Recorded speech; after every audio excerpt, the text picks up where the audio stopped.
CPM general secretary Sitaram Yechury ഇനി ജ്വലിക്കുന്ന ഓർമ്മ. പ്രായോഗിക രാഷ്ട്രീയത്തിന്റെ വക്താക്കളിൽ പ്രമുഖൻ. ദേശീയ രാഷ്ട്രീയത്തിൽ BJP വിരുദ്ധ മുന്നണിയുടെ ആശയ രൂപീകരണത്തിലെ മുൻപന്മാരിൽ ഒരാൾ. 12 വർഷം രാജ്യസഭയിലെ കാച്ചിക്കുറുക്കിയ പ്രസംഗങ്ങളിലൂടെ മികച്ച പാർലമെന്റേറിയൻ. ഒന്നാം UPA സർക്കാരിന്റെ രൂപീകരണത്തിലെ സാന്നിധ്യത്തിൽ നിന്ന് രണ്ടാം UPA സർക്കാരിന്റെയും BJP സർക്കാരിന്റെയും വിമർശകരിൽ പ്രധാനി. പാർട്ടിയുടെ മോശം സമയത്ത് നായകനായെങ്കിലും രാഷ്ട്രീയത്തിലെ വിപുലമായ ബന്ധത്തിലൂടെ CPMന് പ്രാധാന്യം നേടിക്കൊടുത്ത പോരാളി. സീതാറാം യെച്ചൂരി വിടവാങ്ങുമ്പോൾ ആ വിടവ് നികത്താൻ പാർട്ടിക്ക് കഴിയുമോ?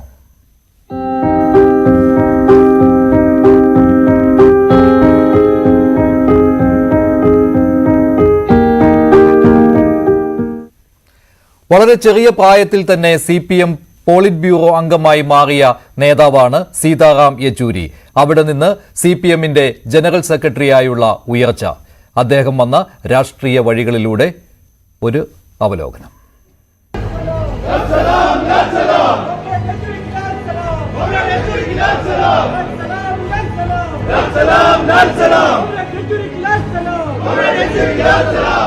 സ്വദേശം ആന്ധ്രാപ്രദേശിലെ കാക്കിനാട്.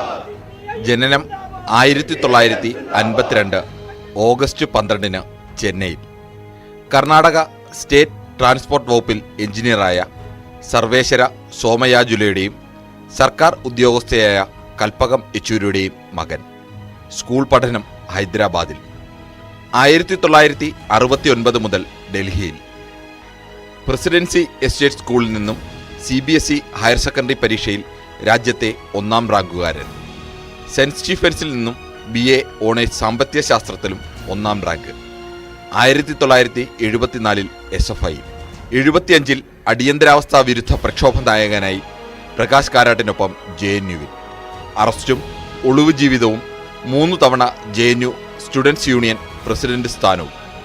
യുവ കമ്മ്യൂണിസ്റ്റ് പോരാളി എന്ന മേൽവിലാസം ഇന്ത്യക്കാരുടെ മനസ്സിൽ പതിഞ്ഞ കാലം.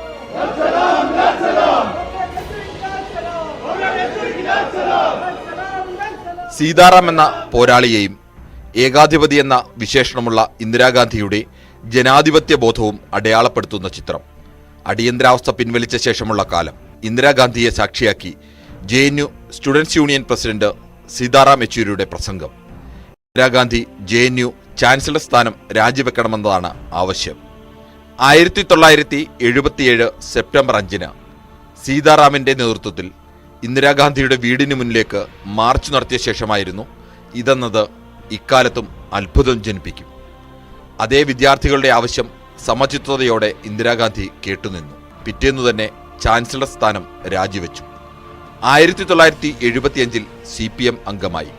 പൂർണ്ണസമയ പാർട്ടി പ്രവർത്തകനാകാൻ താമസമുണ്ടായില്ല. EMS നമ്പൂതിരിപ്പാട് ജനറൽ സെക്രട്ടറിയായ കാലത്ത് 1984 കേന്ദ്ര കമ്മിറ്റിയിൽ. പുതുതലമുറ നേതാക്കൾക്ക് നിർണായക ചുമതലകൾ നൽകാനുള്ള തീരുമാനത്തിന്റെ ഭാഗമായിരുന്നു 1985 5-അംഗ സെൻട്രൽ സെക്രട്ടേറിയറ്റ്. SRPക്കും കാരാട്ടിനുമൊപ്പം സെൻട്രൽ സെക്രട്ടേറിയറ്റിലെത്തുമ്പോൾ സീതാറാമിന്റെ പ്രായം 33. 1992 14-ാം പാർട്ടി കോൺഗ്രസിൽ ഹർകിഷൻ സിംഗ് സുർജിത്ത് ജനറൽ സെക്രട്ടറിയായി. SRPക്കും പ്രകാശ് കാരാട്ടിനുമൊപ്പം 40-ാം വയസ്സിൽ സീതാറാം PB അംഗം. രാഷ്ട്രീയത്തിൽ അസാധ്യമെന്ന വാക്ക് വെട്ടിക്കളഞ്ഞ ഇന്ത്യയിലെ ഏറ്റവും സർഗധനായ മുന്നണി നെയ്ത്തുകാരൻ സുർജിത്തിനൊപ്പം മുന്നണി നെയ്ത്തുകലയിൽ അഭ്യാസം. പക്ഷേ ജ്യോതി ബസുവിനെ പ്രധാനമന്ത്രിയാക്കാനുള്ള സുർജിത്തിന്റെ നീക്കം തടഞ്ഞ പക്ഷത്തായിരുന്നു നില. അന്തർദേശീയ ചുമതലക്കാരനെന്ന നിലയിൽ CPMും സാർവദേശീയ കമ്മ്യൂണിസ്റ്റ് പാർട്ടികളുമായുള്ള പ്രധാന പാലവും സീതാറാമായി മാറി. പാർലമെന്ററി ചരിത്രത്തിൽ CPMന്റെ പ്രഭാവകാലം. ഇടതു പിന്തുണയിൽ ഭരിച്ച 1ാം UPA സർക്കാരിന്റെ കാലത്ത് 2005 ഡൽഹി പാർട്ടി കോൺഗ്രസിൽ പ്രകാശ് കാരാട്ട് ജനറൽ സെക്രട്ടറിയായി. പ്രകാശിനൊപ്പം UPA നിയന്ത്രിച്ച പ്രധാന അച്ചുതണ്ടുകളിൽ ഒന്നിന്റെ പേര് സീതാറാം എന്നായിരുന്നു. ആണവ കരാറിന്റെ പേരിൽ UPA സർക്കാരിനുള്ള പിന്തുണ പിൻവലിക്കാനുള്ള പ്രകാശ് കാരാട്ടിന്റെ വാശിക്ക് ഒപ്പമായിരുന്നില്ല സീതാറാമെങ്കിലും അതെവിടെയും പരസ്യമാക്കിയിട്ടില്ല. ജനറൽ സെക്രട്ടറി സ്ഥാനത്ത് പ്രകാശ് 3ാം ടേം പൂർത്തിയാക്കുമ്പോൾ സ്വാഭാവിക പിൻഗാമിയാകുമെന്ന് കരുതിയെങ്കിലും ഇക്കാലത്തിനിടയിൽ പ്രകാശും സീതാറാമും 2 തട്ടിലെത്തിയിരുന്നു. കേരള ഘടകം S രാമചന്ദ്രൻ പിള്ളയുടെ പേരുയർത്തി. അങ്ങനെയെങ്കിൽ മത്സരത്തിനും മടിക്കേണ്ടതില്ലെന്ന VS അച്യുതാനന്ദന്റെ ഉപദേശവും ബംഗാൾ അടക്കമുള്ള ഘടകങ്ങളുടെ പിന്തുണയും ചേർന്നപ്പോൾ സീതാറാം എന്ന ഒറ്റ പേരിലേക്ക് വിശാഖപട്ടണം പാർട്ടി കോൺഗ്രസ് എത്തി. ബംഗാൾ ഘടകം ദുർബലമായതോടെ യെച്ചൂരിയുടെ കരുത്തു ചോർന്നു. PBയിൽ ഭൂരിപക്ഷ പിന്തുണയില്ലാത്ത ജനറൽ സെക്രട്ടറിയായി തുടർന്നു. ഹൈദരാബാദ് പാർട്ടി കോൺഗ്രസിൽ ത്രിപുര മുൻ മുഖ്യമന്ത്രി മണിക് സർക്കാരിന്റെ പേര് കാരാട്ടും കൂട്ടരും മുന്നോട്ട് വെച്ചു. അസാമാന്യ മെയ്വഴക്കത്തോടെ അതും സീതാറാം മറികടന്നു. കണ്ണൂർ പാർട്ടി കോൺഗ്രസിൽ 3ാം തവണയും ജനറൽ സെക്രട്ടറിയായി. സഖാവും സഹപ്രവർത്തകയുമായ ഇന്ദ്രാണി മജുംദാറായിരുന്നു ആദ്യ ഭാര്യ. മകൾ അഖില യെച്ചൂരി എഡിൻബർഗ് യൂണിവേഴ്സിറ്റിയിൽ ഹിസ്റ്ററി അധ്യാപിക. മകൻ ആശിഷ് യെച്ചൂരി 34-ാം വയസ്സിൽ കോവിഡ് ബാധിച്ച് മരിച്ചു. ദ വയറിന്റെ എഡിറ്റർ സീമ ചിസ്തിയാണ് നിലവിലെ ജീവിത പങ്കാളി. പാർലമെന്ററി സാന്നിധ്യത്തിൽ വല്ലാതെ മെലിഞ്ഞുപോയെങ്കിലും ദേശീയ രാഷ്ട്രീയത്തിൽ ഇടതനിവാര്യത ഉറപ്പിച്ചു നിർത്തിയ കമ്മ്യൂണിസ്റ്റ് നേതാവെന്നതാവും ചരിത്രത്തിൽ സീതാറാം യെച്ചൂരിയുടെ മേൽവിലാസം. ഇന്ത്യൻ മതേതര ചേരിയുടെ അമരക്കാരനായി നിന്ന പ്രിയ സഖാവ് സീതാറാം യെച്ചൂരിക്ക് അന്ത്യാഭിവാദം.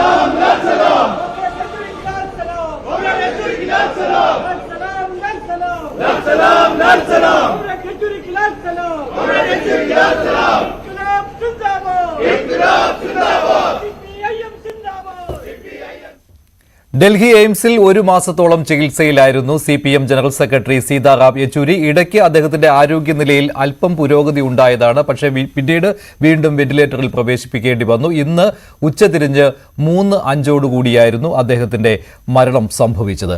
ഇപ്പോൾ MB ഗോവിന്ദൻ CPM സംസ്ഥാന സെക്രട്ടറി സംസാരിക്കുകയാണ്. അതിലേക്ക്. ഏറ്റവും ശ്രദ്ധേയമായ നേതൃത്വമായിരുന്നു സഖാവ് യെച്ചൂരിയുടെ. ലോക കമ്മ്യൂണിസ്റ്റ് പ്രസ്ഥാനത്തിന്റെ നേതാക്കളുമായിട്ടുള്ള ബന്ധം അതിശക്തമായ രീതിയിൽ, ദൃഢമായ രീതിയിൽ മുന്നോട്ടേക്ക് നയിക്കുന്നതിലും അദ്ദേഹം പ്രധാനപ്പെട്ട പങ്കുവഹിക്കുകയുണ്ടായി. ഏറ്റവും അവസാനമായി നടന്ന കർഷക പ്രക്ഷോഭം ഉൾപ്പെടെയുള്ള സമരങ്ങളിൽ ഇടതുപക്ഷ രാഷ്ട്രീയത്തിൻ്റെ ശരിയായ ദിശാബോധത്തോടെ മുന്നോട്ടേക്ക് നയിക്കുന്നതിൽ അദ്ദേഹം അതിൻ്റെ നേതൃത്വ ശക്തിയായിട്ട് മാറി എന്നുള്ളത് നമുക്ക് കാണാൻ സാധിക്കുന്ന കാര്യമാണ്. ഇന്ത്യയിൽ അങ്ങോളം ഇങ്ങോളം കമ്മ്യൂണിസ്റ്റ് പ്രസ്ഥാനത്തെ ശക്തിപ്പെടുത്താനും പാർലമെന്ററി സംവിധാനത്തിൻ്റെ ഭാഗമായുണ്ടാകുന്ന തെരഞ്ഞെടുപ്പ് പരാജയങ്ങളെ എങ്ങനെ ഫലപ്രദമായി ഇടതുപക്ഷ പ്രസ്ഥാനത്തിൻ്റെ വീണ്ടും മുന്നോട്ടേക്കുള്ള കുതിപ്പിന് ഉതകുന്ന രീതിയിൽ കൈകാര്യം ചെയ്യാമെന്നുള്ളതിനെ സംബന്ധിച്ച് വളരെയേറെ ശ്രദ്ധയോടുകൂടി പാർട്ടിയെ നയിച്ചുകൊണ്ടാണ് സഖാവ് ഇവിടെ നമുക്ക് കേരളത്തിൽ ഉൾപ്പെടെയുള്ള ഇടതുപക്ഷ ജനാധിപത്യ മുന്നണി ഗവൺമെൻറ്റുകൾ ഉൾപ്പെടെ അതിശക്തിയായ രീതിയിലുള്ള വെല്ലുവിളികൾ അതിജീവിക്കുന്ന ഈ സന്ദർഭത്തിൽ പാർട്ടിയുടെ ഏറ്റവും പ്രധാനപ്പെട്ട കരുത്തായിട്ടാണ് സഖാവ് സീതാറാം യെച്ചൂരിയെ നമ്മൾ കാണുന്നത്. 18ാം ലോക്സഭാ തെരഞ്ഞെടുപ്പിൻ്റെ ഭാഗമായിട്ടുള്ള വലിയ തോൽവി കേരളം ഏറ്റുവാങ്ങിയപ്പോഴും CPIMൻ്റെ നേതാക്കളെയും പ്രവർത്തകരെയും എല്ലാം ഒന്നിച്ച് മുന്നോട്ടേക്ക് നയിക്കുന്നതിന് വേണ്ടിയുള്ള പാർട്ടി റിപ്പോർട്ടിങ്ങിൻ്റെ ഭാഗമായി പാർട്ടി സെൻട്രൽ കമ്മിറ്റി കഴിഞ്ഞ ഉടനെ തന്നെ തൊട്ടടുത്ത ദിവസങ്ങളിലായി ഇവിടെ കണ്ണൂരിൽ കേരളത്തിൻ്റെ വിവിധ മേഖലകളിലായിട്ട് നടത്തിയ ഏറ്റവും ശ്രദ്ധേയമായിട്ടുള്ള പാർട്ടി പ്രവർത്തകരുടെ സമ്മേളനത്തിൽ അദ്ദേഹം പങ്കെടുക്കുകയുണ്ടായി. എല്ലാ അർത്ഥത്തിലും വലിയൊരു നഷ്ടമാണ് ഇന്ത്യയിലെ പാർട്ടിക്ക്, ഇടതുപക്ഷ ജനാധിപത്യ ശക്തികൾക്ക് ഉണ്ടായിട്ടുള്ളത്. UPA ഗവൺമെൻറ് രൂപം കൊണ്ട സന്ദർഭത്തിൽ അതിൻ്റെ മിനിമം പരിപാടി തയ്യാറാക്കുന്നതിലുൾപ്പെടെയുള്ള ഏറ്റവും പ്രധാനപ്പെട്ട ചുമതലകൾ ഏറ്റെടുത്തുകൊണ്ട് അന്നും പ്രവർത്തിക്കേണ്ടതായിട്ടുണ്ട് എന്ന് നമുക്ക് കാണാൻ കഴിയും. ജനപക്ഷത്ത് നിന്നുകൊണ്ടാണ് പാവപ്പെട്ട പട്ടികജാതി പട്ടികവർഗം ഉൾപ്പെടെയുള്ള അരികുവൽക്കരിക്കപ്പെടുന്ന പാവപ്പെട്ട ജനങ്ങളുടെ ജീവിതവുമായിട്ട് ബന്ധപ്പെട്ടാണ് പോരാട്ടങ്ങളും സമരങ്ങളും പാർലമെൻറ്റിലും പുറത്തും സഖാവ് യെച്ചൂരി നയിച്ചിട്ടുള്ളത്. സഖാവ് യെച്ചൂരിയുടെ ജീവിതം ഈ ലോകത്തെമ്പാടുമുള്ള മാർക്സിസ്റ്റ് ലെനിനിസ്റ്റുകാർക്ക് ആവേശം നൽകുന്ന ഒന്ന് തന്നെയാണ്. സഖാവിൻ്റെ സ്മരണ കേരളത്തെ സംബന്ധിച്ചിടത്തോളം വളരെ പ്രധാനപ്പെട്ട കാര്യമാണ്. വിദ്യാർത്ഥി പ്രസ്ഥാനത്തിൻ്റെ കാലം മുതൽ യുവജന സംഘടനാ രംഗത്തും തുടർന്ന് പാർട്ടിയുടെ കേന്ദ്ര നേതൃത്വം എന്ന രീതിയിൽ സെൻട്രൽ കമ്മിറ്റിയിലും PBയിലും ജനറൽ സെക്രട്ടറി എന്ന രീതിയിലും എല്ലാം പ്രവർത്തിക്കുമ്പോൾ ഏറ്റവും അടുത്ത ബന്ധം പുലർത്തിക്കൊണ്ട് പ്രവർത്തിക്കാൻ സാധിച്ച പാർട്ടി പ്രവർത്തകരുടെ കൂട്ടത്തിലാണ് ഞങ്ങളെല്ലാം ഉൾപ്പെടുന്നത്. സഖാവിൻ്റെ ഒപ്പം പാർട്ടി ഡെലിഗേഷൻ്റെ ഭാഗമായിട്ട് ചൈന സന്ദർശിച്ച സന്ദർഭത്തിൽ ചൈനീസ് കമ്മ്യൂണിസ്റ്റ് പാർട്ടിയുടെ ഉന്നത നേതൃത്വം ഉൾപ്പെടെ സഖാവ് സീതാറാം യെച്ചൂരിയെ എങ്ങനെയാണ് വിലയിരുത്തുന്നത്, കാണുന്നത് എന്നത് നേരിട്ട് കണ്ട ഒരാളാണ്. സാർവദേശീയ തലത്തിലുള്ള കമ്മ്യൂണിസ്റ്റ് പ്രസ്ഥാനത്തിൻ്റെ നേതൃനിരയിലുള്ള വർക്കേഴ്സ് പാർട്ടിയുടെ നേതൃനിരയിലുള്ള നേതാക്കളുമായിട്ടുള്ള ബന്ധം, അതെല്ലാം സഖാവ് യെച്ചൂരിയുടെ ജീവിതവുമായിട്ട് ബന്ധപ്പെട്ട് നമുക്ക് വായിച്ചെടുക്കാൻ സാധിക്കുന്ന ഒന്നാണ്. ഇന്ന് ഞാനവിടെ CPM സംസ്ഥാന സെക്രട്ടറി MV ഗോവിന്ദൻ സീതാറാം യെച്ചൂരിയെ അനുസ്മരിക്കുകയായിരുന്നു. ഇപ്പോൾ ഫോർവേഡ് ബ്ലോക്ക് നേതാവ് ശ്രീ ജി ദേവരാജൻ ചേരുന്നുണ്ട്. ശ്രീ ജി ദേവരാജൻ, ഇപ്പോൾ നേരത്തെ ആ പ്രൊഫൈൽ സ്റ്റോറിയിൽ കണ്ടതുപോലെ ഈ പാർട്ടിയുടെ ഏറ്റവും മോശമായ ഒരു സമയത്ത് ദേശീയ ജനറൽ സെക്രട്ടറിയായി വന്നയാളാണ് സീതാറാം യെച്ചൂരി. ദേശീയ രാഷ്ട്രീയത്തിൽ അത്രമാത്രം പ്രസക്തി CPM-ന് ഇല്ലാത്ത ഒരു കാലഘട്ടം. പക്ഷേ അങ്ങനെ വരുമ്പോഴും ഈ CPM-ന്റെ സാന്നിധ്യം ദേശീയ രാഷ്ട്രീയത്തിൽ ഉണ്ട് എന്ന് തോന്നൽ ഉളവാക്കുന്ന രീതിയിൽ അദ്ദേഹത്തിന് ഈ പാർട്ടിയെ നയിക്കാൻ കഴിഞ്ഞിട്ടുണ്ട് എന്ന കാര്യത്തിൽ യാതൊരു സംശയവുമില്ലല്ലോ. കാരണം CPM-ന്റെ പേരെപ്പോഴും ദേശീയ രാഷ്ട്രീയത്തിൽ ഉണ്ടായിരുന്നു. അത് പാർലമെന്റിലെ അംഗബലം വെച്ചുകൊണ്ടല്ല. ഈ മുന്നണി രാഷ്ട്രീയത്തിലൊക്കെ അതിൻ്റെ രൂപീകരണത്തിൽ തന്നെ സജീവ സാന്നിധ്യമാകുന്ന ഒരു ഘടകമായി CPM മാറുകയായിരുന്നു, ഇടതുപക്ഷം മാറുകയായിരുന്നു. അപ്പോൾ അദ്ദേഹത്തിൻ്റെ സീതാറാം യെച്ചൂരിയുടെ ഈ വിശാലമായ രാഷ്ട്രീയത്തിന് അതീതമായ ബന്ധം ഇതിന് വളരെയധികം സഹായിച്ചിട്ടുണ്ടല്ലോ.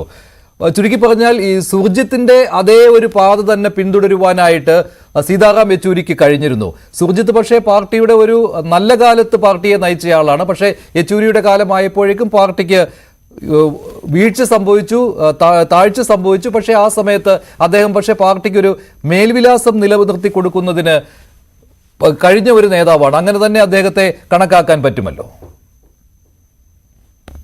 ഉറപ്പായിട്ടും ദേശീയ രാഷ്ട്രീയത്തിലെ ഒരു ഉന്നതനായ രാഷ്ട്രീയ നേതാവിനെയാണ് സഖാവ് സീതാറാം യെച്ചൂരിയുടെ നിര്യാണത്തിലൂടെ നമുക്ക് നഷ്ടമായത്. ഇടതു രാഷ്ട്രീയം നേരിടുന്ന ഏറ്റവും കടുത്ത പ്രതിസന്ധികളിലൂടെ കടന്നു പോകുന്ന ഈ വർത്തമാന കാലത്ത് ഇടതു രാഷ്ട്രീയത്തിന്റെ പ്രസക്തി മറ്റുള്ളവരെ ബോധ്യപ്പെടുത്തി കൊടുക്കുവാൻ കഴിയുന്ന തരത്തിലുള്ള ഇടപെടലുകൾ നടത്തുവാൻ പ്രാപ്തിയുള്ള നേതാവ് കൂടിയായിരുന്നു സഖാവ് സീതാറാം യെച്ചൂരി. 91 മുതൽ അദ്ദേഹത്തിനോടൊപ്പം പ്രവർത്തിക്കുവാൻ അവസരം ലഭിച്ചിട്ടുള്ള ഒരു ഇടതു പ്രവർത്തകനാണ് ഞാൻ. അദ്ദേഹത്തിന്റെ പ്രസംഗ ചാതുര്യം, അതുപോലെ തന്നെ അദ്ദേഹത്തിന് ആരെയും ആകർഷിക്കുവാനുള്ള അദ്ദേഹത്തിന്റെ ഒരു ഇടതു നേതാവിനു ചേർന്ന ശരീരഭാഷ, സാർവദേശീയ രാഷ്ട്രീയത്തിലുള്ള അദ്ദേഹത്തിന്റെ അഗാധമായ പാണ്ഡിത്യം, അദ്ദേഹം ഉയർത്തിപ്പിടിക്കുന്ന രാഷ്ട്രീയം അത് പറഞ്ഞ് മറ്റുള്ളവരെ ബോധ്യപ്പെടുത്തുവാനുള്ള അദ്ദേഹത്തിന്റെ കഴിവ് ഒക്കെ തന്നെ പുരോഗമന മനസ്സുള്ള ആളുകളെ അദ്ദേഹത്തോടും അദ്ദേഹത്തിന്റെ പ്രസ്ഥാനത്തോടും അതിലുപരി ഇടതു രാഷ്ട്രീയത്തോടും ചേർത്ത് നിർത്തുവാൻ പര്യാപ്തമായതായിരുന്നു. ഞാൻ പലപ്പോഴും കണ്ടിട്ടുണ്ട്, ഒന്നാം UPA ഗവൺമെന്റ് സമയത്ത് BJP-യുടെ ഗവൺമെന്റ് തെരഞ്ഞെടുപ്പിൽ പരാജയപ്പെട്ടു. ആ സമയത്ത് പിറം വാതിലിലൂടെ അധികാരത്തിൽ വരുവാൻ BJP ശ്രമിച്ച ഘട്ടത്തിൽ ഒരു പൊതു മിനിമം പരിപാടി ഉണ്ടാക്കിക്കൊണ്ട് UPA സഖ്യം എന്ന് പറയുന്ന ഒരു സഖ്യം, UPA സഖ്യം തന്നെ തെരഞ്ഞെടുപ്പിന് ശേഷം രൂപീകരിച്ച ഒന്നാണ്. അങ്ങനെ ഒന്ന് രൂപീകരിപ്പിക്കുവാനും അതിനൊരു പൊതു മിനിമം പരിപാടി തയ്യാറാക്കുവാനും നടത്തിയ ശ്രമങ്ങളിൽ ഒരു എളിയ പങ്ക് വഹിച്ചിട്ടുള്ള ആൾ കൂടിയാണ് ഞാൻ. അന്ന് ഈ കോമൺ മിനിമം പ്രോഗ്രാം അഥവാ CMP തയ്യാറാക്കുന്നതിൽ ഇടതു പാർട്ടികളുടെ പ്രതിനിധികളുടെ കൂട്ടത്തിൽ അദ്ദേഹത്തിനോടൊപ്പം പ്രവർത്തിക്കാൻ അവസരം കിട്ടിയ ഒരാളാണ്. ദേശീയ രാഷ്ട്രീയത്തിൽ ഇടതു വർഗ ബഹുജന സംഘടനകൾ ഉയർത്തിക്കൊണ്ടുവരുന്ന വിഷയങ്ങളിൽ എങ്ങനെയാണ് പരിഹാരം കണ്ടെത്തുവാൻ കഴിയുന്നത് എന്നുള്ളതിനുള്ള വ്യക്തമായ സൂചനകൾ ആ പൊതു മിനിമം പരിപാടിയിൽ ഉണ്ടായിരുന്നു എന്നുള്ളതാണ്. അതിപ്പോൾ റൈറ്റ് ടു ഇൻഫർമേഷൻ ആയാലും, വിദ്യാഭ്യാസ അവകാശ നിയമമായാലും, ആദിവാസികൾക്കും വനവാസികൾക്കും ഭൂമിയിൽ അവകാശം നൽകുന്നതായാലും, ഫുഡ് സെക്യൂരിറ്റി നിയമമായാലും, തൊഴിലുറപ്പ് നിയമമായാലും ഒക്കെ തന്നെ അതിൻ്റെ പിന്നണിയിൽ അതിൻ്റെ ആശയത്തിന്റെ ഏറ്റവും തുടക്കത്തിൽ പ്രവർത്തിച്ച നേതാവ്, അല്ലെങ്കിൽ അതിനെ ബീജാപാപം ചെയ്ത നേതാവ് എന്ന അർത്ഥത്തിൽ ചരിത്രം സഖാവ് സീതാറാം യെച്ചൂരിയെ രേഖപ്പെടുത്തുമെന്നുള്ള കാര്യത്തിൽ തർക്കമില്ല. കാരണം ഞാൻ അതിനൊക്കെ സാക്ഷ്യം വഹിച്ചിട്ടുള്ള, അതിനോടൊപ്പം സഞ്ചരിച്ചിട്ടുള്ള പ്രവർത്തകർ എന്ന നിലയിൽ എനിക്ക് സാക്ഷ്യപ്പെടുത്തുവാൻ. ശരി, താങ്കൾക്ക് നേരിട്ട് അറിയാവുന്ന കാര്യങ്ങൾ തന്നെയാണ് താങ്കൾ അത് വിശദീകരിച്ചത്. കാരണം അദ്ദേഹത്തോടൊപ്പം പ്രവർത്തിക്കുവാനുള്ള അവസരം കിട്ടിയ നേതാക്കളിൽ ഒരാളാണ് താങ്കൾ. ശ്രീ NM പിയേഴ്സൺ, ഇടത് രാഷ്ട്രീയം സസൂക്ഷ്മം വീക്ഷിക്കുന്ന താങ്കൾക്ക് സീതാറാം യെച്ചൂരിയെ എവിടെ പ്ലേസ് ചെയ്യണം എന്ന കാര്യത്തിൽ വ്യക്തമായ ഒരു ധാരണ ഉണ്ടാകുമല്ലോ. ഇപ്പോൾ ചെറുപ്പകാലം തൊട്ട് തന്നെ SFIയിൽ പ്രവർത്തിക്കുമ്പോൾ തന്നെ തീപ്പൊരി നേതാവ് എന്നൊക്കെ പറഞ്ഞ് അദ്ദേഹത്തെ വിശേഷിപ്പിക്കുമ്പോൾ അങ്ങനെയുള്ള നേതാക്കന്മാർ കമ്മ്യൂണിസ്റ്റ് പാർട്ടിയിൽ ഒരുപാടുണ്ട്. അതുകൊണ്ട് അതിൽ ഒരു പ്രത്യേകത അതിനെ പറയണമെന്ന് എനിക്ക് തോന്നുന്നില്ല. പക്ഷേ അതിനുശേഷം വളരെ ചെറിയ പ്രായത്തിൽ കേന്ദ്ര കമ്മിറ്റിയിലും അവിടെ നിന്ന് പോളിറ്റ് ബ്യൂറോയിലും എത്തപ്പെട്ട അദ്ദേഹം പിന്നീട് നടന്ന വഴികൾ അതിപ്പോൾ ഒരു മികച്ച പാർലമെന്റേറിയൻ എന്ന രീതിയിൽ പേരെടുക്കാൻ അദ്ദേഹത്തിന് കഴിഞ്ഞത് അദ്ദേഹത്തിൻ്റെ മികച്ച ഭാഷാ നൈപുണ്യം, അതിൻ്റെ പ്രത്യേകതകൾ, പിന്നെ അതുപോലെ തന്നെ എല്ലാവരും പറയുന്ന കാര്യം എന്ന് പറയുന്നത് അദ്ദേഹത്തിൻ്റെ വിശാലമായ ഒരു സൗഹൃദ വലയമാണല്ലോ. അതിൽ ഈ സമീപകാല രാഷ്ട്രീയം ഏറ്റവും കൂടുതൽ ആവശ്യപ്പെടുന്ന ഒരു കാര്യം അതിപ്പോൾ എന്താണോ പ്രത്യയശാസ്ത്രം എന്നതിനും ഉപരിയായിട്ട് പ്രായോഗിക രാഷ്ട്രീയം എന്താണ്, അതെങ്ങനെ പയറ്റണം, അക്കാര്യത്തിൽ വ്യക്തമായ നിലപാട് പ്രഖ്യാപിക്കണം. ഇക്കാര്യത്തിൽ യെച്ചൂരി സമർത്ഥനായ ഒരു നേതാവായിരുന്നു എന്ന കാര്യത്തിൽ സംശയമില്ലല്ലോ. അതിപ്പോൾ ഈ കേരളത്തിലെ കാര്യം നോക്കുകയാണെങ്കിൽ കേരളത്തിൽ എന്ത് നിലപാടാണ് പാർട്ടിക്കുള്ളത് എന്നതിന് ഉപരിയായിട്ട് ദേശീയ രാഷ്ട്രീയത്തിലെ നിലപാടിന് പ്രാധാന്യം കൊടുക്കണം എന്ന രീതിയിൽ ആ ഒരു നിലപാടിൽ ഉറച്ചു നിൽക്കുകയും അക്കാര്യത്തിൽ ഈ BJP വിരുദ്ധ മുന്നണിയിൽ തന്നെ ഒരു സവിശേഷ സ്ഥാനം നേടിയെടുക്കുവാനും കഴിഞ്ഞ ഒരു പാർട്ടിയുടെ നേതൃത്വത്തിലുള്ളയാൾ, അങ്ങനെ ഒരു വിശേഷണം അദ്ദേഹത്തിന് കൊടുക്കാമല്ലോ. അല്ല, സീതാറാം യെച്ചൂരി പഴയ തലമുറയുടെ ഒരു പ്രതീകമാണ്. പഴയ തലമുറ എന്നത് വർഗരാഷ്ട്രീയത്തിൽ ഊന്നി നിന്ന് പ്രവർത്തിച്ച കമ്മ്യൂണിസ്റ്റ് പാർട്ടിയുടെ പശ്ചാത്തലത്തെയാണ് നമ്മളുടെ മുന്നിൽ അവതരിപ്പിക്കുന്നത്.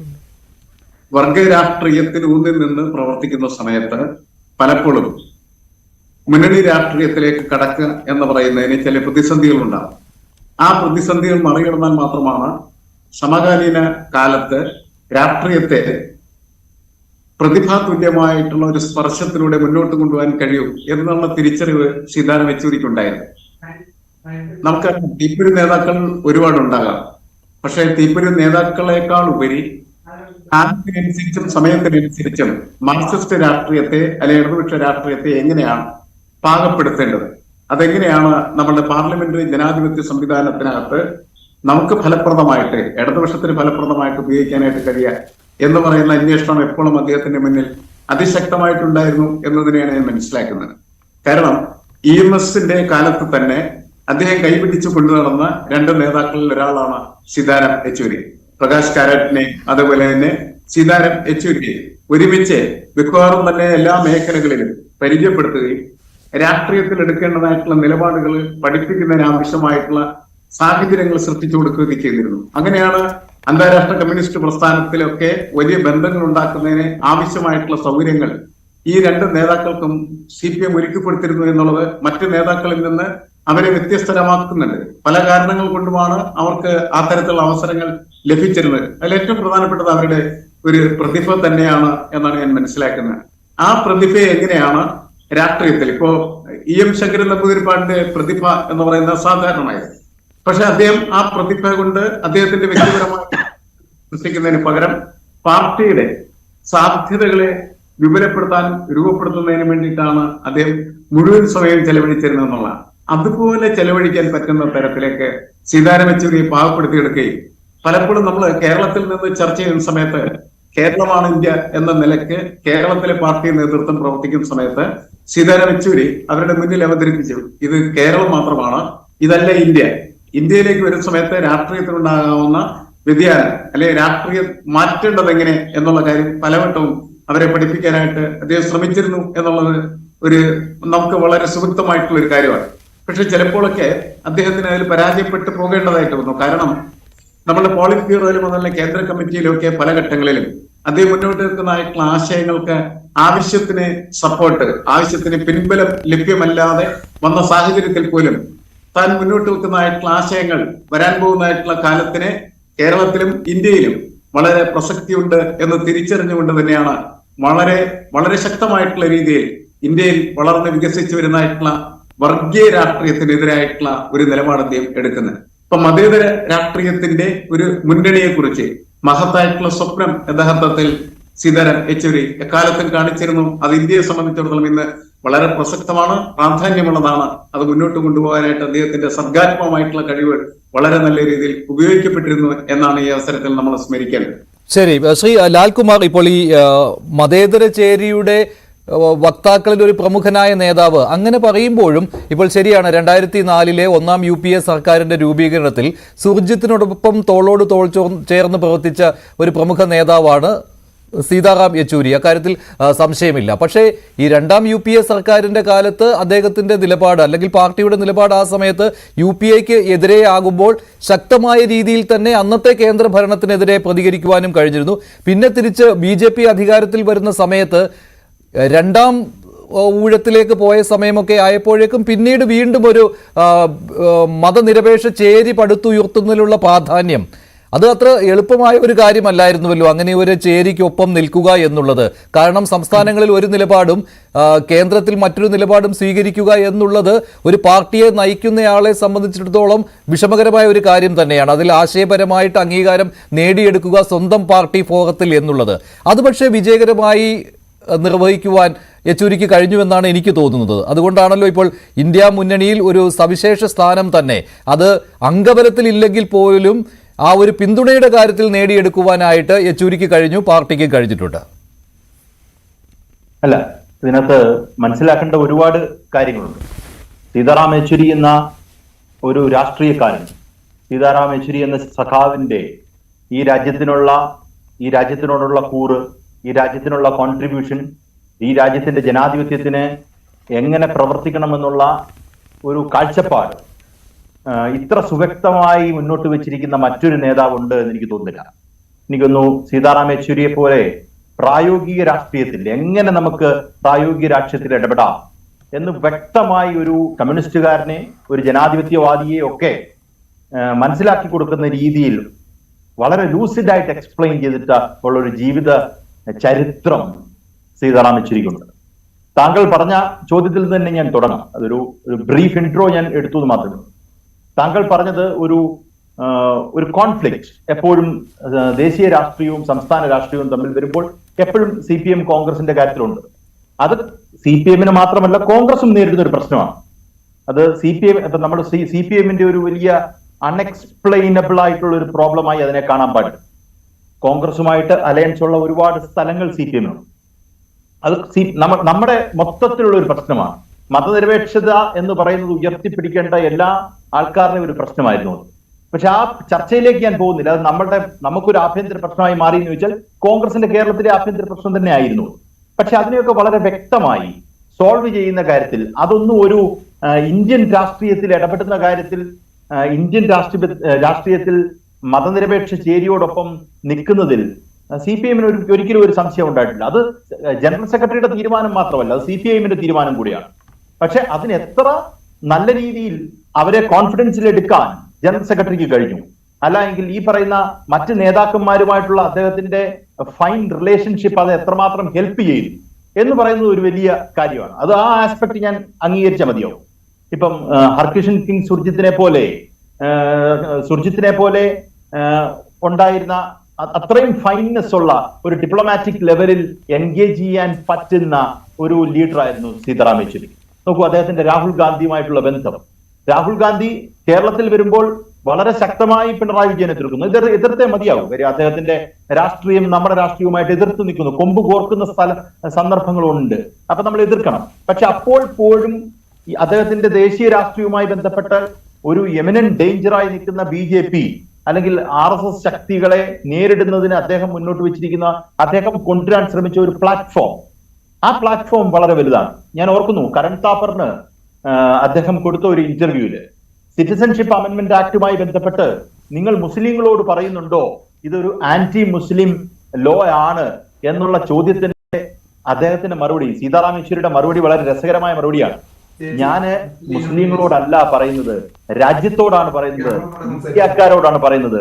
ഇത് ആന്റി ഇന്ത്യൻ ആണ്, ഇത് ആന്റി കോൺസ്റ്റിറ്റ്യൂഷനിലാണ്. എനിക്ക് മുസ്ലിങ്ങളോട് മാത്രമായി ഒന്നും പറയാനില്ല എന്നാണ് അദ്ദേഹം പറഞ്ഞത്. അപ്പൊ അദ്ദേഹത്തിന്റെ അവിടുന്ന് ഇറങ്ങിപ്പോ അല്ലെങ്കിൽ പാർലമെന്റിൽ നിന്ന് അദ്ദേഹം വിടവരിയുമ്പോൾ ഉള്ള ഒരു പ്രസംഗം, അതിനകത്തും വളരെ വ്യക്തമായി അദ്ദേഹത്തിന്റെ രാഷ്ട്രീയം, ഇന്ത്യൻ മതനിരപേക്ഷതയ്ക്ക് വേണ്ടി എങ്ങനെ അദ്ദേഹത്തിന്റെ ജീവിതം തന്നെ ഒരു എക്സാമ്പിൾ ആക്കിക്കൊണ്ട് പറയുന്നു. അപ്പൊ അത്രത്തോളം നല്ല രീതിയിൽ പ്രാക്ടിക്കൽ എക്സാമ്പിൾസോടുകൂടി നമ്മുടെ മുന്നിലേക്ക് പറയുന്ന ഒരാളാണ് മഞ്ജുഷ. ഞാനൊരു കാര്യം പറയാം, ഏറ്റവും കോംപ്ലിക്കേറ്റഡ് ആയിട്ടുള്ള ഒരു ഐഡിയയെ ഏറ്റവും സിമ്പിളായി പറയുന്നവനാണ് രാഷ്ട്രീയക്കാരൻ. അതിനൊരു സംശയം വേണ്ട. ഏറ്റവും കോംപ്ലിക്കേറ്റഡ് ആക്കുന്നു അയാള് രാഷ്ട്രീയത്തിൽ നിന്ന് ഒത്തിരി മാറി നിൽക്കുന്നു, അല്ലെങ്കിൽ ജനങ്ങളിൽ നിന്ന് ഒത്തിരി മാറി നിൽക്കുന്നു എന്നാണ് ഞാൻ കരുതുന്നത്. ഇത്രയും ഫൈൻനെസ്. ഇപ്പം അദ്ദേഹത്തിന് ഇംഗ്ലീഷ് എടുക്കുക, ഓരോ സെന്റൻസും ഒരു സാധാരണ ഇംഗ്ലീഷ് ലാംഗ്വേജ് അറിയാവുന്ന ഒരാൾക്ക് പൂർണ്ണമായി മനസ്സിലാക്കുന്ന രീതിയിൽ കോംപ്ലിക്കേറ്റഡ് സഫിസ്റ്റിക്കേറ്റഡ് വേർഡ്സ് ഒന്നും ഉപയോഗിക്കാതെ വളരെ സിമ്പിൾ ആയി ഒരു കാര്യം പ്രസന്റ് ചെയ്യാം. അങ്ങനെ ആയിരിക്കണം ഒരു രാഷ്ട്രീയക്കാരെന്നുള്ളതാണ്. പണ്ട് ഞാൻ ഓർക്കുന്നുണ്ട്, പി ചിദംബരം പാർലമെന്റിലെ ഒരു പ്രസംഗത്തിൽ അദ്ദേഹം എന്തോ ഒരു കോംപ്ലിക്കേറ്റഡ് ഐഡിയ മുന്നോട്ട് വെച്ചു. അത് ഒരു കോംപ്ലിക്കേറ്റഡ് ഭാഷയിൽ, ഒരു ഫ്ലവറി ലാംഗ്വേജിൽ മുന്നോട്ട് വെച്ചു. അന്ന് അദ്ദേഹത്തിനെ ഗൈഡ് ചെയ്തത് സോംനാഥ് ചാറ്റർജിയാണ്, none other than Somnath Chatterjee. അദ്ദേഹം പറഞ്ഞത്, നിങ്ങൾ സംസാരിക്കുന്നത് രാജ്യത്തിന്റെ ജനങ്ങൾക്ക് മനസ്സിലാകാനുള്ള, പാവങ്ങൾക്ക് മനസ്സിലാകാനുള്ള ഒരു ഭാഷയാണ്. അപ്പൊ നിങ്ങൾ ഇത്രയും കോംപ്ലിക്കേറ്റഡ് ആയിട്ടുള്ള ഒരു കാര്യം ഉപയോഗിക്കരുത് എന്ന് അദ്ദേഹം പറഞ്ഞു. അതേ രീതി അപ്പം ചിദംബരത്തിനോട് പറഞ്ഞ ചിദംബരം പിന്നീട് ഓർക്കുന്നുണ്ട്, സോമനാഥ് ചാറ്റർജി പറഞ്ഞു അദ്ദേഹത്തിന്റെ ലീനേജിൽ വരുന്ന സീതാറാം യെച്ചൂരിക്കും ആ രീതിയിൽ ഉപയോഗിക്കാൻ പറ്റും. മാർക്സിസം എന്ന് പറയുന്ന ഒരു കോംപ്ലിക്കേറ്റഡ് ഐഡിയയെ ഇത്ര സിമ്പിളായി ജനങ്ങൾക്ക് മനസ്സിലാകുന്ന രീതിയിൽ എക്സ്പ്ലെയിൻ ചെയ്യുന്ന ഒരാൾ, അത് എങ്ങനെ പ്രവർത്തിക്കണം, ഏത് രീതിയിലാണ് ജനങ്ങൾ അതിൽ ഇടപെടേണ്ടത്, നേതാക്കന്മാർ എങ്ങനെയാണ് ഇടപെടേണ്ടത്, കർഷക സമരത്തിനകത്ത് CAA കാര്യത്തില് ഒരു ഉദാഹരണം നിങ്ങൾ നോക്കൂ. കാശ്മീർ മൊത്തം ലോക്ക്ഡൌൺ ആയിരിക്കുന്ന സമയം, ലോക്ക്ഡൌൺ എന്ന് പറഞ്ഞാൽ ഞാൻ കോവിഡ് ലോക്ക്ഡൌണിനെ കുറിച്ചല്ല ഞാൻ പറയുന്നത്, കാശ്മീരിനെ ഡിസെൻഫ്രാഞ്ചൈസ് ചെയ്ത ഒരു സമയം ഉണ്ടായിരുന്നല്ലോ, ഈ പറഞ്ഞ ആർട്ടിക്കിൾ 370 അബ്രോഗേറ്റ് ചെയ്ത സമയം. അന്ന് അദ്ദേഹം കണ്ടെത്തിയ മാർഗം എന്താ? ഇന്ത്യയിൽ ആരും കണ്ടെത്താത്ത ഒരു മാർഗം. തരഗാമിയെ കാണാനായിട്ട് അദ്ദേഹം ഹേബിയസ് കോർപ്പസ് കൊടുത്ത് പാർട്ടി സെക്രട്ടറി എന്നുള്ള നിലയിൽ കാശ്മീരിലേക്ക് യാത്ര ചെയ്തു. അത് കൊടുക്കുന്ന, ഈ രാജ്യത്തിന് കൊടുക്കുന്ന, ഒരു മനുഷ്യന്റെ, ഒരു ജനാധിപത്യവാദി കൊടുക്കുന്ന ഒരു വലിയ മെസ്സേജാണ്. അങ്ങനെയുള്ള മെസ്സേജ് കൊടുക്കാൻ എല്ലാ പൊളിറ്റീഷ്യനും, ഞാൻ പറഞ്ഞില്ല, ഈ പൊളിറ്റിക്സിനെ വാച്ച് ചെയ്യുന്ന, പൊളിറ്റിക്കൽ ക്ലാസ് ആയി നിൽക്കുന്ന ഓരോരുത്തർക്കും ഒരുപാട് മനസ്സിലാക്കാനുള്ള ഒരു കാര്യം. അതുപോലെ തന്നെ ഫൈൻനെസിന്റെ കാര്യത്തിൽ ഞാൻ പറഞ്ഞപ്പോഴും ഒരു കാര്യം കൂടെ ഓർപ്പിക്കാതിരിക്കാൻ പറ്റില്ല. അദ്ദേഹം മറ്റാൾക്കാരുമായി വെക്കുന്ന റിലേഷൻഷിപ്പ്. ഇപ്പം സീതാറാം യെച്ചൂരി ഒരു പ്രസംഗം നടത്തി കഴിഞ്ഞാൽ അരുൺ ജെയ്റ്റ്ലിയെ പോലുള്ള BJP നേതാക്കന്മാർ പിന്നെ റെഫർ ചെയ്യുമ്പോൾ സീതാറാം യെച്ചൂരി വലിയ റിഗാർഡോടുകൂടിയാണ് കാണുന്നത്. അത് കഴിഞ്ഞ് ഓരോ വരുമ്പോൾ പേഴ്സണൽ റിലേഷൻഷിപ്പ്, ഈ പറഞ്ഞ അപ്പുറത്ത് നിൽക്കുന്ന ആളെ വളരെ ശക്തമായി രാഷ്ട്രീയത്തിൽ എതിർക്കുന്ന ഘട്ടത്തിൽ പോലും വ്യക്തിപരമായി വളരെ നല്ല ബന്ധം സൂക്ഷിക്കാനും. ശരിയാണ്, അക്കാര്യത്തിൽ യാതൊരു സംശയവുമില്ല. ഇന്ന് രാഹുൽ ഗാന്ധിയുടെ അനുസ്മരണത്തിൽ പോലും അത് പ്രകടവുമാണ്. അത് മാത്രമല്ല, കഴിഞ്ഞ മാസം പോലും സോണിയാഗാന്ധിയെ അദ്ദേഹം സന്ദർശിച്ചിരുന്നു. അവസാനം സോണിയാഗാന്ധിയുടെ നിർദ്ദേശപ്രകാരമാണ് അദ്ദേഹം എയിംസിൽ അഡ്മിറ്റ് ആകുവാൻ സമ്മതിച്ചത് പോലും. കാരണം ആ സന്ദർശന സമയത്ത് നല്ല ചുമയുണ്ടായിരുന്നു സീതാറാം യെച്ചൂരിക്ക്. അപ്പോൾ സോണിയ തന്നെയാണ് അഡ്വൈസ് ചെയ്തത് ഒരു ഡോക്ടറെ കാണണം എന്നുള്ള കാര്യം. പക്ഷേ അദ്ദേഹം ആ സമയത്ത് അതിന് തയ്യാറല്ലായിരുന്നു. കാരണം അദ്ദേഹത്തിന് കൊൽക്കത്തയിലേക്ക് പോകണമായിരുന്നു, ബുദ്ധദേവിന്റെ അനുസ്മരണ ചടങ്ങിൽ പങ്കെടുക്കണമായിരുന്നു. പക്ഷേ നിർബന്ധത്തിന് വഴങ്ങി ഒഴിവിൽ എയിംസിൽ അഡ്മിറ്റ് ആവുകയാണ് ചെയ്തത്. പക്ഷേ അദ്ദേഹത്തിന് മരണത്തിന് കീഴടങ്ങേണ്ടി വന്നു. ഒടുവിൽ അസുഖം മൂർച്ഛിക്കുകയാണ് ഉണ്ടായത്. ശ്രീ G. ദേവരാജൻ, ഇത്തരത്തിലുള്ള ഒരു പ്രതിഭയായിരുന്ന ഒരു നേതാവിനെ പക്ഷേ കേരളത്തിൽ അംഗീകരിക്കുവാനായിട്ട് ഒരു വൈമനസ്യം ഉണ്ടായിരുന്നു എന്ന കാര്യത്തിൽ സംശയമില്ലല്ലോ. 2015 അതിന് ഉദാഹരണമാണ്. പുതിയ പാർട്ടി ജനറൽ സെക്രട്ടറിയെ തെരഞ്ഞെടുക്കുവാനുള്ള ആ സമയം. അന്ന് ഇഷ്ടപ്പെട്ടിരുന്നില്ല കേരളത്തിലെ ഔദ്യോഗിക വിഭാഗം യെച്ചൂരിയെ ജനറൽ സെക്രട്ടറിയാക്കി മാറ്റുവാൻ. അവരുടെ പാർട്ടിക്കകത്തുള്ളൊരു ആഭ്യന്തര വിഷയം മാത്രമാണ്. അതിനകത്ത് അന്ന് സംഭവിച്ച എന്താണ് എന്നുള്ളതിനെ സംബന്ധിച്ച് നമുക്ക് എല്ലാവർക്കും അറിയാവുന്ന കാര്യമാണ്.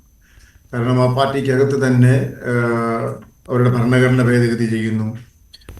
അതുപോലെ തന്നെ ജനറൽ സെക്രട്ടറി സ്ഥാനത്ത് തുടരുന്നത് ഒരാൾ എത്ര പ്രാവശ്യം തുടരണമെന്നുള്ളതിനെ സംബന്ധിച്ചുള്ള ചർച്ചകൾ നടക്കുന്നു. അതുപോലെ 10% ആളുകൾ കേന്ദ്ര കമ്മിറ്റിയിൽ നിന്ന് ഓരോ പാർട്ടി കോൺഗ്രസ് സമയത്തും പിരിയണം എന്നുള്ള തീരുമാനം, അങ്ങനെയുള്ള നിരവധിയായിട്ടുള്ള തീരുമാനങ്ങൾ വരുന്ന ഒരു ഘട്ടത്തിലാണ് അത് നടക്കുന്നത്. പക്ഷെ അതിനർത്ഥം കേരളത്തിലെ പാർട്ടിക്കാർക്ക് സീതാറാം യെച്ചൂരിയുടെ എന്തെങ്കിലും എതിർപ്പുള്ളതായിട്ട് എനിക്ക് അഭിപ്രായമില്ല. കാരണം അദ്ദേഹത്തിനോടൊപ്പം തെരഞ്ഞെടുപ്പ് രാഷ്ട്രീയ വേദികളിൽ പങ്കെടുത്തിട്ടുള്ള ആൾ കൂടിയാണ്. അദ്ദേഹത്തിനോട് കാണിക്കുന്ന സ്നേഹവായ്പ ഇനി നേതൃതലത്തിൽ എന്താണെന്നുള്ളതിനല്ല, ഞാൻ താഴെത്തട്ടിലുള്ള സാധാരണക്കാരായ പ്രവർത്തകർ, അതുപോലെ തന്നെ ഇടതുപക്ഷത്തെ സ്നേഹിക്കുന്ന ആളുകൾ, CPM-നെ സ്നേഹിക്കുന്ന ആളുകൾ ഒക്കെ തന്നെ അതിലൊക്കെ ഉപരിയായി നേരത്തെ ഇവിടെ ചർച്ചയിൽ പങ്കെടുത്ത ശ്രീ പിയേഴ്സനും ശ്രീ ലാലും ഒക്കെ ചൂണ്ടിക്കാണിച്ചതുപോലെ കക്ഷി രാഷ്ട്രീയത്തിന് അതീതമായി പുരോഗമന മനസ്സുള്ള ഒരു വലിയ വിഭാഗം ആളുകൾ ഇഷ്ടപ്പെടുന്ന ഒരു നേതാവ് കൂടിയായിരുന്നു സീതാറാം യെച്ചൂരി. അദ്ദേഹത്തിന്റെ ഭാഷാ പ്രാവീണ്യം, അതുപോലെ തന്നെ അദ്ദേഹത്തിന്റെ ശരീരഭാഷ, അതുപോലെ അദ്ദേഹം പറയുന്ന കാര്യങ്ങളിലുള്ള ക്ലാരിറ്റി, ഇതൊക്കെ വളരെ പ്രധാനപ്പെട്ട ഘടകങ്ങളാണ്. അതിലുപരി ഇടതുപക്ഷ രാഷ്ട്രീയത്തിന്റെ ഒരു ക്രെഡിബിലിറ്റി, ഒരു വിശ്വാസ്യത എല്ലാ കാലത്തും ഉണ്ട് എന്ന് മറ്റു രാഷ്ട്രീയ പ്രസ്ഥാനങ്ങളെ ബോധ്യപ്പെടുത്തി കൊടുക്കുവാനുള്ള അദ്ദേഹത്തിന്റെ ആ അനാദൃശ്യമായ കഴിവ്, അത് എല്ലാവരും അംഗീകരിക്കുന്ന ഒന്നാണ്. അദ്ദേഹത്തിന്റെ ലേഖനങ്ങളിൽ, അദ്ദേഹത്തിന് എഴുതിയിട്ടുള്ള ബുക്ക്ലെറ്റുകളിൽ, അദ്ദേഹത്തിന്റെ പ്രസംഗങ്ങളൊക്കെ തന്നെ ഇത് മറ്റുള്ളവരെ ബോധ്യപ്പെടുത്തി കൊടുക്കാൻ അദ്ദേഹം ശ്രമിച്ചിട്ടുണ്ട്. അതുകൊണ്ട് തന്നെ കക്ഷി രാഷ്ട്രീയത്തിന് അതീതമായ ഒരു വലിയ ബന്ധം അദ്ദേഹത്തിന് ഉണ്ടായിരുന്നുള്ള ഒരു വലിയ യാഥാർത്ഥ്യമാണ്. അതുപോലെ തന്നെ കേരളത്തിൽ എത്രയോ ആളുകൾ അദ്ദേഹത്തിന്റെ അനുയായികൾ അല്ലെങ്കിൽ അനുഭാവികൾ, ഒരുപക്ഷെ കുറച്ചുകൂടി കടത്തി പറഞ്ഞാൽ ആരാധകരായി പോലും അദ്ദേഹത്തിനുണ്ട് എന്നുള്ള കാര്യത്തിൽ യാതൊരു തർക്കവുമില്ല. എനിക്കതിനകത്ത് യാതൊരു, കാരണം ഞാനത് കണ്ടും കേട്ടും അങ്ങനെയുള്ള ആളുകളുടെ അഭിപ്രായങ്ങൾ കേട്ടിട്ടുള്ള ഒരാൾ കൂടിയാണ് എന്നുള്ളത് കൊണ്ടാണ്. അദ്ദേഹം CPM കാരനാണ് എന്നുള്ളത് കൊണ്ടോ അല്ലെങ്കിൽ BJP എതിർക്കുന്നത് കൊണ്ടാണ് എന്നുള്ളത് കൊണ്ടോ ഒന്നുമല്ല. മറിച്ച് ഞാൻ ഈ നേരത്തെ പറഞ്ഞതുപോലെ പറയുന്ന രാഷ്ട്രീയ വിഷയങ്ങളിലെ വ്യക്തത, അത് ബോധ്യപ്പെടുത്തി കൊടുക്കുവാനുള്ള അദ്ദേഹത്തിന്റെ കഴിവ്, അത് ഒരുപാട് പേരെ ആകർഷിക്കുന്ന ഒരു ഘടകമാണ്. അത് കേരളത്തിലെ താഴേക്കിടയിലുള്ള മുഴുവൻ CPM പ്രവർത്തകരും അദ്ദേഹത്തെ ഇഷ്ടപ്പെട്ടിരുന്നു എന്നുള്ള കാര്യം തർക്കമില്ല. ജനറൽ സെക്രട്ടറി ആക്കുന്ന കാര്യത്തിൽ ആ പാർട്ടിക്കകത്ത് പോളിറ്റ് ബ്യൂറോയിലോ കേന്ദ്ര കമ്മിറ്റിയിലോ ഏതെങ്കിലും തരത്തിലുള്ള തർക്കം ഉണ്ടായിട്ടുണ്ടെങ്കിൽ അത് അവരുടെ ആഭ്യന്തരമായ വിഷയങ്ങൾ മാത്രമാണ്. കാര്യത്തിൽ വളരെ വലിയ ഉള്ളതായി എനിക്കറിയില്ല. ശരി ദേവരാജൻ, സീതാറാം യെച്ചൂരി വിടവാങ്ങുകയാണ്. അദ്ദേഹത്തിന് 72 വയസ്സേ പ്രായമുണ്ടായിരുന്നുള്ളൂ. മാത്രമല്ല ഇപ്പോഴും സജീവ രാഷ്ട്രീയത്തിൽ ഒരു വിഷയവും ഇല്ലാതെ തന്നെ, ഒരു പ്രശ്നവും ഇല്ലാതെ തന്നെ ഏത് സമയത്തും സാന്നിധ്യം അറിയിച്ചുകൊണ്ടിരിക്കുന്ന നേതാവായിരുന്നു സീതാറാം യെച്ചൂരി. അത് ഇന്ത്യ മുന്നണിയുടെ രൂപീകരണ സമയത്ത് വ്യക്തമായിരുന്നു. അതുപോലെ തന്നെ ഇന്ത്യ മുന്നണിക്ക് ചെറിയ സീറ്റുകളുടെ വ്യത്യാസത്തിൽ ഭരണത്തിൽ ഏറാൻ കഴിയാതെ വന്നതിന് ശേഷവും ആ മുന്നണി കെട്ടുറപ്പോടുകൂടി തന്നെ മുന്നോട്ട് പോകുമ്പോൾ അതിൻ്റെ അമരക്കാരിൽ ഒരാളായി തന്നെ, രാഹുലിൻ്റെ ഭാഷയിൽ പറഞ്ഞാൽ ഇതിൽ ഈ ആശയ രൂപീകരണത്തിൽ തന്നെ ഏറ്റവും മുൻപന്തിയിലുള്ള ഒരാളായി തന്നെ ഉള്ളയാളായിരുന്നു സീതാറാം യെച്ചൂരി. അങ്ങനെ ഒരു നേതാവാണ് വിടവാങ്ങുന്നത്. കിരൺ ബാബു, ന്യൂസ് എഡിറ്റർ കൂടി ചേരുകയാണ്. കിരൺ, ഡൽഹിയിലെ റിപ്പോർട്ടിംഗ് സമയത്ത് ഒരുപാട് അടുത്ത ബന്ധം പോലും സീതാറാം യെച്ചൂരിയുമായിട്ട് വെച്ച് പുലർത്തുവാൻ താങ്കൾക്ക് കഴിഞ്ഞിട്ടുണ്ട്. ഇപ്പോൾ ഏറ്റവും കൂടുതൽ ഈ കമന്റുകൾ വരുന്ന ഒരു കാര്യം എന്ന് പറയുന്നത് CPMന്റെ ദേശീയ മുഖം നഷ്ടമായി. ഇനി ആരാണ് ഒരു ദേശീയ മുഖമായിട്ട് CPMനുള്ളത് എന്ന ചോദ്യമാണ്. അത് പ്രസക്തമായ ഒരു കാര്യവുമാണല്ലോ. കാരണം കഴിഞ്ഞ 9 വർഷം എന്ന് പറയുന്നത് ദേശീയ രാഷ്ട്രീയത്തിൽ ഈ പ്രതിപക്ഷ പാർട്ടികൾക്ക് ഏറെ കാര്യങ്ങൾ ചെയ്യാനുണ്ടായിരുന്ന ഒരു സമയമാണ്. കേന്ദ്രത്തിൽ BJP വിരുദ്ധ മുന്നണി കെട്ടിപ്പടുക്കുവാൻ പലതവണ ശ്രമം നടത്തിയതാണ്. പരാജയപ്പെട്ടു ആദ്യത്തെ 2 തവണയും. 3-ാം തവണ അതിൻ്റെ ഒരു വിജയത്തിൻ്റെ അടുത്തുവരെ കൊണ്ടുചെന്ന് എത്തിക്കുവാനും കഴിഞ്ഞു. ഈ സമയത്തൊക്കെ സീതാറാം യെച്ചൂരിയുടെ പേര് എപ്പോഴും മുന്നിൽ തന്നെ ഉണ്ടായിരുന്നുവല്ലോ. അതുകൊണ്ട് തന്നെ ദേശീയ രാഷ്ട്രീയത്തിൽ ഒരു പ്രധാന നേതാവായി തന്നെ, അത് ഞാൻ നേരത്തെ പറഞ്ഞതുപോലെ സീറ്റ് എണ്ണത്തിൻ്റെ കാര്യത്തിലല്ല, അതിൽ CPM പിന്നോട്ട് പോയ ഒരു കാലം തന്നെയായിരുന്നു. പക്ഷെ ഒരു ദേശീയ മുഖമായിട്ട് അദ്ദേഹം ഉണ്ടായിരുന്നു. അത് നഷ്ടപ്പെട്ടു എന്ന് പറഞ്ഞാൽ പകരം ആര് എന്നുള്ള ചോദ്യം വരികയും ചെയ്യുന്നുണ്ട്. മനുഷ്യ എന്നതൊരു പ്രധാനപ്പെട്ട വിഷയം CPMന്റെ പാർലമെന്ററി പാർട്ടിയിലെ ഉള്ള ആളുകളുടെ എണ്ണം വെച്ചല്ല CPMനോ അല്ലെങ്കിൽ ഇടതു പാർട്ടികൾ, പ്രത്യേകിച്ച് CPM, CPI നേരത്തെ ഒന്നാം UPA സർക്കാരിൻ്റെ കാലത്തായിരുന്നെങ്കിൽ ഫോർവേഡ് ബ്ലോക്കും RSPയും എല്ലാം 4 പാർട്ടികൾ ചേരുന്ന ആ മുന്നണിക്കുണ്ടായിരുന്നത്. അതിന് സവിശേഷമായ ഒരു രാഷ്ട്രീയ പ്രാധാന്യം ഉണ്ടാകുന്നത് ഒന്നാമത്തെ കാരണം അവരെടുക്കുന്ന നിലപാടുകളാണ്. അവരെടുക്കുന്ന നിലപാടുകൾ ദേശീയ രാഷ്ട്രീയത്തിൽ എപ്പോഴും ഒരു മതേതര ചേരിയെ ഉറപ്പിച്ചു നിർത്താൻ വേണ്ടിയുള്ള, അത് ഐക്യമുന്നണി സർക്കാരിൻ്റെ കാലത്തുള്ള നിലപാടായാലും ഒന്നാം UPA സർക്കാരിൻ്റെ കാലത്തുള്ള നിലപാടായാലും ആ നിലപാടുകളാണ് ഒന്നാമത്തെ വിഷയം. രണ്ടാമത്തെ വിഷയം, ഇന്ത്യയിലെ പ്രധാനപ്പെട്ട ഇത്തരം പാർട്ടികളെല്ലാം തന്നെ, പ്രാദേശിക പാർട്ടികളെല്ലാം കൂട്ടിയോജിപ്പിക്കാൻ കഴിവുള്ള നേതാക്കൾ ഉണ്ടായിരുന്നു എന്നാണ്. ഈ യെച്ചൂരിക്ക് ആ കഴിവിലേക്ക് യെച്ചൂരി വരാനുള്ള പ്രധാനപ്പെട്ട കാരണം ഇന്ത്യൻ രാഷ്ട്രീയത്തിൽ തന്നെ, ദേശീയ രാഷ്ട്രീയത്തിൽ ഒരു മുന്നണി നെയ്ത്തുകാരൻ എന്ന് പറഞ്ഞാൽ ഒന്നാമത്തെ പേരെടുക്കാൻ കഴിയുന്നത് ഹർകിഷൻ സിംഗ് സുർജിത്തിന്റെ പേരാണ്.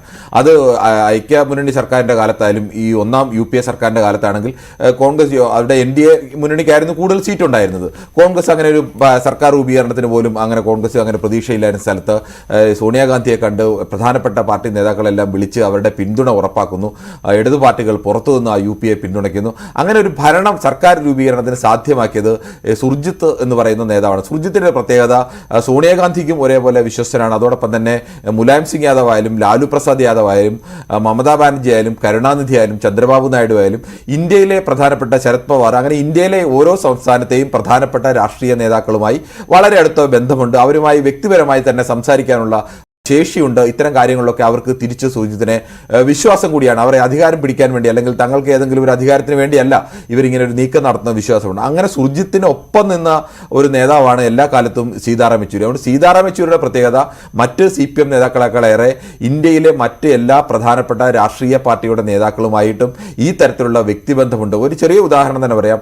ഈ ഒന്നാം UPA സർക്കാരിൻ്റെ കാലത്ത് ആണവ കരാറിൻ്റെ വിഷയത്തിൽ പിന്തുണ പിൻവലിക്കാനുള്ള തീരുമാനം വരുന്നു. പിന്തുണ പിൻവലിക്കുന്നതിനെക്കുറിച്ച് പിന്നീട് സീതാറാം യെച്ചൂരി തന്നെ ഈ പാർട്ടി കോൺഗ്രസ് 2015 പാർട്ടി കോൺഗ്രസിൽ, വിശാഖപട്ടണം പാർട്ടി കോൺഗ്രസിൽ അദ്ദേഹം ആ ഒരു രേഖ കേന്ദ്ര കമ്മിറ്റിയിൽ വിയോജിപ്പോടുകൂടി അവതരിപ്പിച്ച രേഖയൊക്കെ ഉണ്ട്. അതിലടക്കം അദ്ദേഹം പറയുന്നുണ്ട് ശരിയായ സമയത്തല്ല അന്ന് നമ്മൾ പിന്തുണ പിൻവലിച്ചത്. ആണവ കരാർ നടപ്പാവുകയും ചെയ്തു, പിന്തുണ പിൻവലിക്കുകയും ചെയ്തു, സർക്കാർ ഭൂരിപക്ഷം നേടി വീണ്ടും ഭരണം തുടരുകയും ചെയ്തു. അദ്ദേഹത്തിന് അന്ന് പ്രധാന ഒരു വിഷയമായി ചൂണ്ടിക്കാണിക്കുന്നത് CPM-നെ എല്ലാ കാലത്തും വിശ്വസിക്കാവുന്ന ഒരു അലേ എന്ന് പറയുന്നത് മുലായം സിംഗ് യാദവ് ആയിരുന്നു. മുലായം സിംഗ് യാദവിൻ്റെ വിശ്വാസത്തിൽ എടുക്കുന്നതിനപ്പുറത്തേക്ക് അന്ന് മായാവതി വിശ്വാസത്തിൽ എടുത്തുകൊണ്ട് പ്രകാശ് കാരാട്ട് ഒരു നീക്കം നടത്തി.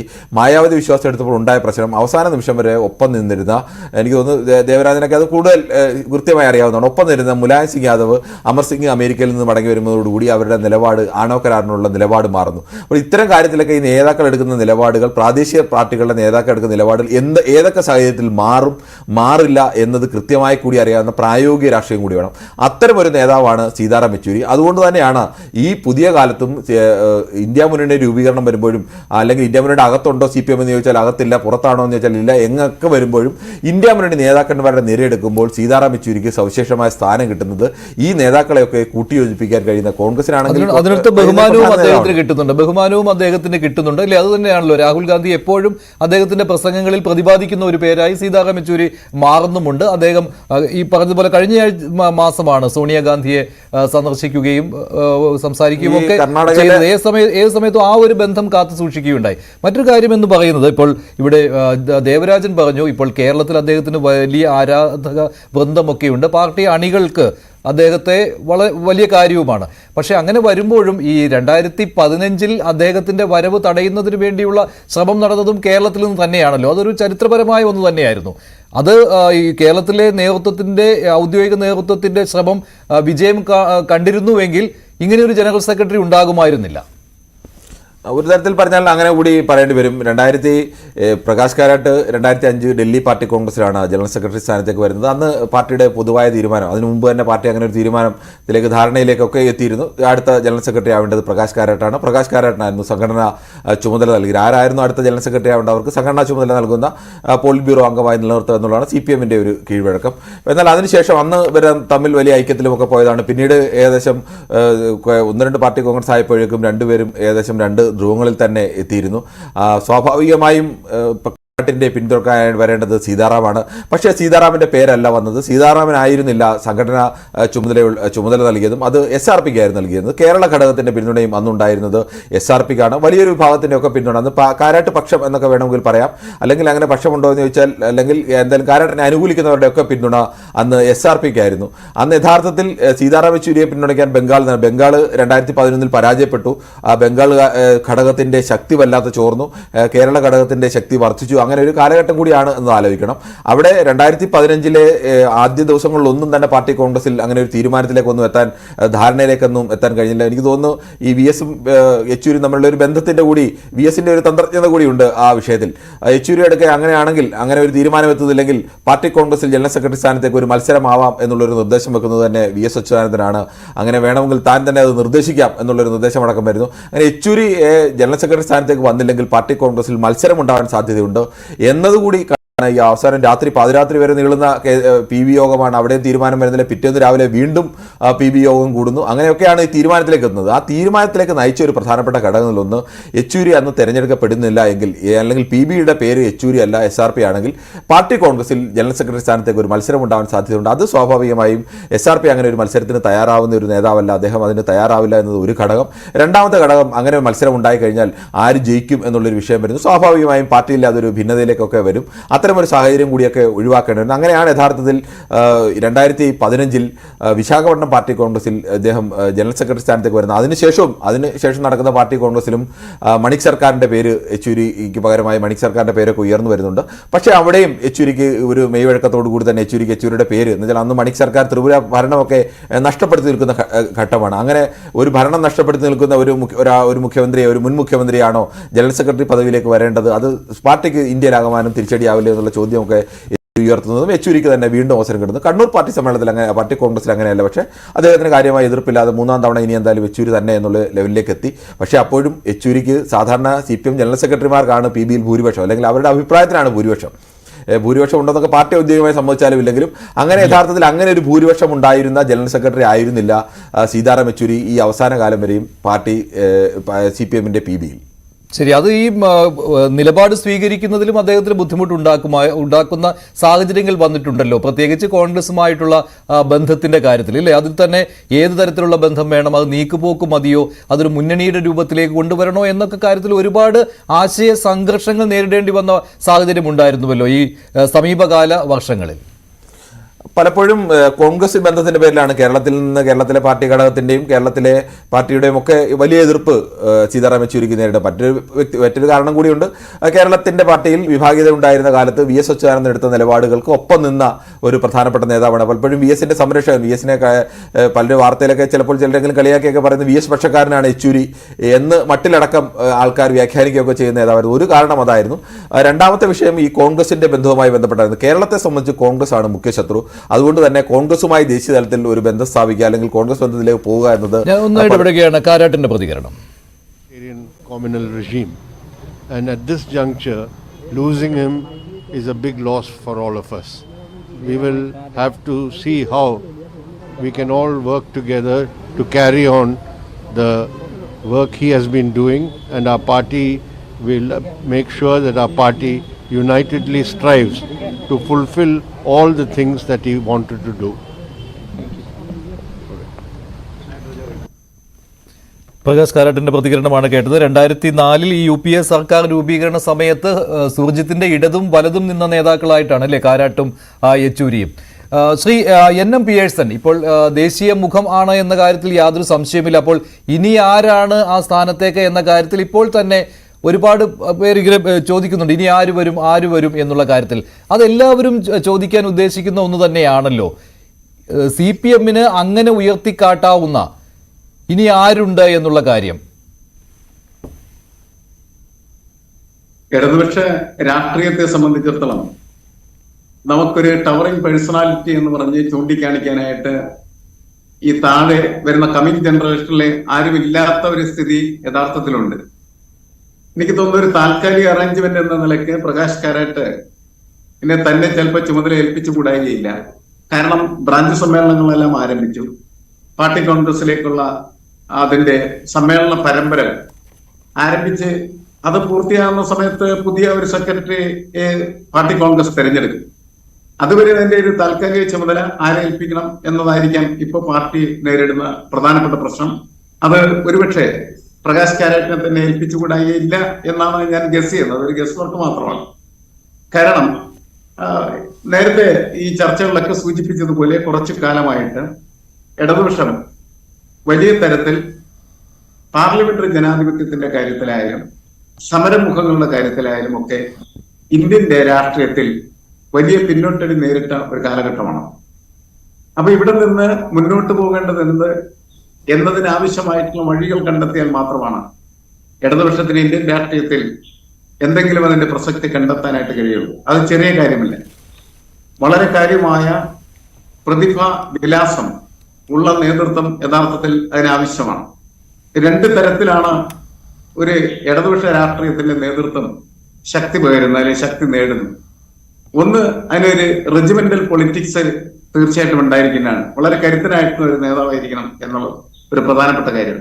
രണ്ട്, അദ്ദേഹം എടുക്കുന്നതായിട്ടുള്ള നിലപാടുകളെല്ലാം തന്നെ പുതിയ കാലം ഇടതുപക്ഷം അഭിമുഖീകരിക്കുന്നതായിട്ടുള്ള പ്രശ്നങ്ങളെയും പ്രത്യയശാസ്ത്രപരമായിട്ടുള്ള നിലപാടുകളെയും വളരെ കൃത്യമായിട്ടുള്ള രീതിയിൽ രക്തത്തിൽ തന്നെ സ്വാംശീകരിക്കാൻ കഴിയുന്ന ഒരു ലോജിക്കുള്ള ഒരു യുക്തിയുള്ള നേതാവ് ഉണ്ടായെങ്കിൽ മാത്രമാണ് ഇന്ന് അത് നിലനിൽക്കുന്നതായിട്ടുള്ള അവ്യക്തമായിട്ടുള്ള അവസ്ഥയിൽ നിന്ന് വളരെ സുവക്തമായിട്ടുള്ള ഒരു സഞ്ചാരത്തിലേക്ക് ഇടതുപക്ഷ രാഷ്ട്രീയത്തിന് മുന്നോട്ട് പോകാനായിട്ട് കഴിയുള്ളൂ. എന്നുവെച്ചാൽ വലിയ തരത്തിൽ ഒരു പ്രതിസന്ധി നേരിടുന്ന ഇടതുപക്ഷ രാഷ്ട്രീയത്തെ മുന്നോട്ട് നയിക്കാനായിട്ടുള്ള കഴിവുള്ള നേതൃത്വം നമുക്ക് ഉണ്ടാവേണ്ടതാണ്. നമ്മൾ നിലനിൽക്കുന്ന ഷെനാരിയോയിൽ അങ്ങനെ ആരെങ്കിലുമൊക്കെ പരിശോധിച്ചു കഴിഞ്ഞാൽ ഇയാൾ തീർച്ചയായിട്ടും ഈ പ്രസ്ഥാനത്തെ മുന്നോട്ട് പോകാൻ കരുത്തനാണ് എന്ന് ചൂണ്ടിക്കാണിക്കാൻ കഴിയുന്ന ഒരാൾ തൽക്കാലം ഇപ്പോൾ ഇല്ല എന്നുള്ളത് പ്രധാനപ്പെട്ട കാര്യമാണ്. അതുകൊണ്ട് തന്നെ സീതാറാം യെച്ചൂരി വിട പറഞ്ഞു പോകുമ്പോൾ അത് വലിയ തരത്തിലുള്ള നഷ്ടമായിട്ട് അസാധാരണമായിട്ടുള്ള രീതിയിൽ പാർട്ടി ബാധിക്കുന്ന ഒരു പ്രശ്നമായിട്ട് മാറിത്തീരുന്നു എന്നുള്ളതാണ് ഇന്നത്തെ ഒരു വിഷയം. സാധാരണ കമ്മ്യൂണിസ്റ്റ് പാർട്ടിയെ സംബന്ധിച്ചിടത്തോളം ഒരു നേതാവ് വിട പറയുമ്പോൾ പുതിയ നേതൃത്വം സ്വാഭാവികമായിട്ടും അത് ഏറ്റെടുക്കുന്ന കാഴ്ചയുണ്ടായിരുന്നു. കാരണം അതൊരു കൂട്ടുത്തരവാദിത്വത്തിന്റെ ഒരു രാഷ്ട്രീയമാണ് എക്കാലത്തും ഇടതുപക്ഷ രാഷ്ട്രീയം മുന്നോട്ട് വയ്ക്കുന്നത്. പക്ഷെ ആ കൂട്ടുത്തരവാദിത്വത്തിന്റെ രാഷ്ട്രീയത്തിലേക്ക് വരാൻ പറ്റുന്ന തരത്തിലുള്ള ഒരു നേതൃത്വത്തെ നമുക്ക് കാണാനായിട്ട് കഴിയുന്നില്ല എന്നുള്ളതാണ്. നമ്മൾ ഇങ്ങനെ ചോദിക്കുന്ന സമയത്ത് പോലും നമുക്ക് ഒരാളുടെ പേര് അതായത് അദ്ദേഹത്തിന് ശേഷമുള്ളവരിൽ അങ്ങനെ ഒരു ആളെ കണ്ടെത്താൻ കഴിയില്ല എന്ന് പറയുമ്പോൾ ഒരു നേതൃത്വ വിടവ് അവിടെ ഉണ്ട് എന്നാണ് താങ്കളുടെ വിലയിരുത്തൽ. തീർച്ചയായിട്ടും നേതൃത്വ വിടവ് ഉണ്ടാകുന്നതിന്റെ പ്രധാനപ്പെട്ട കാരണം എന്ന് പറയുന്നത് നേതൃത്വം തന്നെയാണ്. കാരണം നേതൃത്വത്തിന്റെ കാഴ്ചപ്പാട് എപ്പോഴും പുതിയ നേതൃത്വത്തെ നിർമ്മിച്ചെടുക്കലിലായിരിക്കണം കേന്ദ്രീകരിക്കുന്നത്. ഞാൻ നേരത്തെ സൂചിപ്പിച്ച GMS തന്നെ പ്രകാശ് കാരാട്ടിനെയും അതേപോലെ തന്നെ സീതാറാം യെച്ചൂരിയെയും കൈപിടിച്ച് ലോക രാഷ്ട്രീയത്തിൽ എല്ലായിടങ്ങളിലും കൊണ്ടുനടക്കുമായിരുന്നു. അതൊരു പരിചയപ്പെടുത്തലാണ്, അതൊരു ട്രെയിനിങ് ആണ്.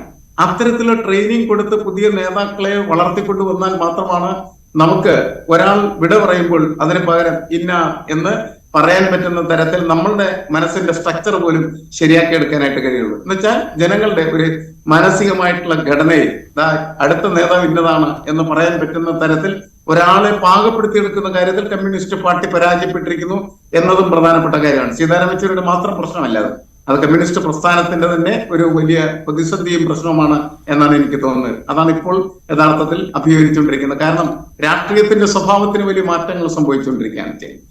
ആ മാറ്റങ്ങൾക്ക് അനുസൃതമായിട്ടുള്ള രീതിയിൽ ക്രിയാത്മകമായിട്ട് ഇടപെടാൻ പറ്റുന്നതായിട്ടുള്ള നേതൃത്വമാണ് വളരേണ്ടത്, വളർന്നു വരേണ്ടത്. അത് പക്ഷേ നിർഭാഗ്യവശാൽ നമുക്കങ്ങനെ കാണാനോ ചൂണ്ടിക്കാണിക്കാനോ കഴിയാത്ത ഒരു സാഹചര്യത്തിൽ എത്തി നിൽക്കുകയാണ്.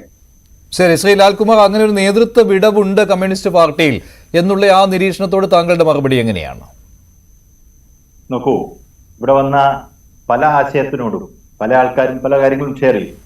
ഇപ്പം താങ്കളുടെ കൂട്ടത്തിലുള്ള റിപ്പോർട്ടറും പല കാര്യങ്ങൾ പറഞ്ഞു. ഇതിനകത്തൊക്കെ എനിക്ക് വ്യക്തിപരമായ അഭിപ്രായ വ്യത്യാസങ്ങളുണ്ട്. പക്ഷെ ഈ ഒരു സാഹചര്യത്തിൽ അങ്ങനെ ഒരു തർക്കം അല്ലെങ്കിൽ അങ്ങനെ തർക്കിച്ച് മുന്നോട്ട് പോകേണ്ട ഒരു സാഹചര്യം അല്ല. അതുകൊണ്ട് തന്നെ അതിൽ നിന്ന് ഒന്നും മറുപടി ഞാൻ പറയുന്നില്ല. കാര്യം ഇതൊരു രാഷ്ട്രീയ ചർച്ചയായി മാറിപ്പോകും. അതുകൊണ്ട് ഞാനത് അവിടെ വിടുന്നു.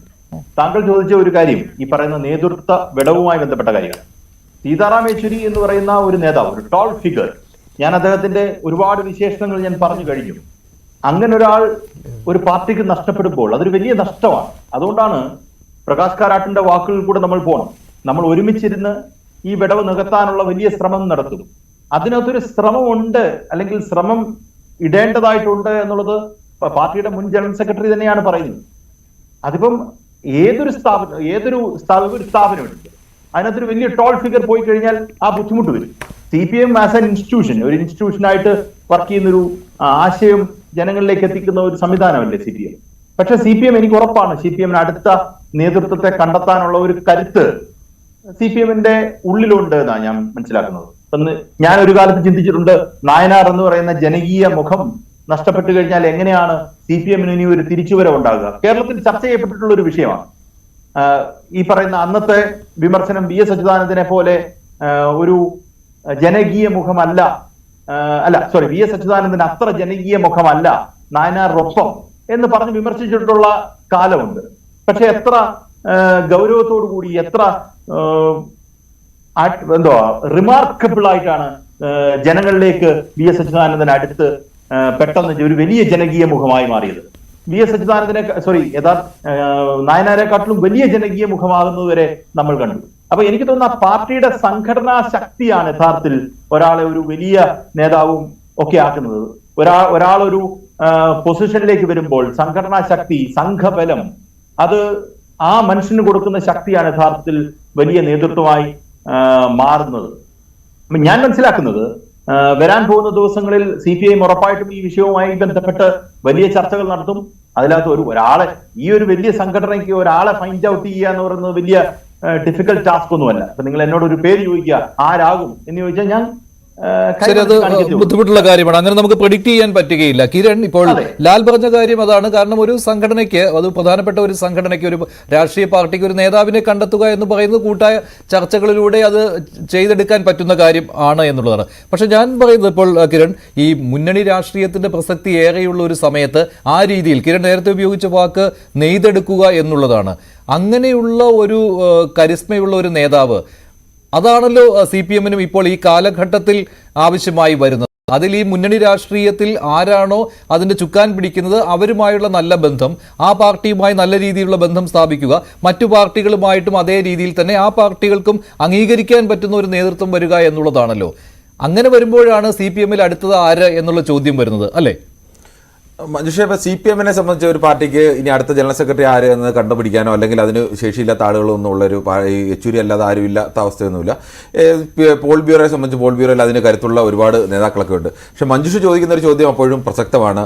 ഈ മറ്റ് നേതാക്കളുമായി ഒക്കെ ബന്ധമുണ്ടാകുന്നത് അതിനൊരു അല്പം പിന്നിലേക്ക് കൂടി സഞ്ചരിച്ചു കഴിഞ്ഞാൽ സീതാറാം യെച്ചൂരിയും പ്രകാശ് കാരാട്ടും SRPയും എല്ലാം ഒരുമിച്ച് 5 അംഗ ഒരു സെക്രട്ടേറിയറ്റാണ് 85-ൽ രൂപീകരിക്കുന്നത്. അന്ന് രൂപീകരിക്കുമ്പോൾ തന്നെ ഈ സീതാറാം യെച്ചൂരിയുടെ പ്രായം 33 ആണ് എന്ന് ആലോചിക്കണം. 33-കാരനായ സീതാറാം യെച്ചൂരി, 37-കാരനായ പ്രകാശ് കാരാട്ട്, 47-കാരനായ S രാമേന്ദ്രൻപിള്ള, പിന്നെ P രാമേന്ദ്രനും അതോടൊപ്പം തന്നെ സുനിൽ മൊയ്ത്രയുമായിരുന്നു തോന്നുന്നു. അങ്ങനെ 5 പേരായിരുന്നു അന്ന് സെക്രട്ടേറിയറ്റിലേക്ക് വരുന്നത്. അപ്പോൾ അവരെ കൊണ്ടുവരുന്നത് തന്നെ EMS അന്ന് അങ്ങനെ കൊണ്ടുവരുന്നത് തന്നെ പുതിയ തലമുറയിലെ ആളുകൾ എങ്ങനെയാണ് രാജ്യത്തെ കാണേണ്ടത്, അവർ ഭാവിയിലേക്ക് നയിക്കേണ്ടത് എങ്ങനെ വേണം, ആ തരത്തിലുള്ള ഗ്രൂമിങ് അന്ന് തന്നെ തുടങ്ങിയിരുന്നു എന്നുള്ളതാണ്.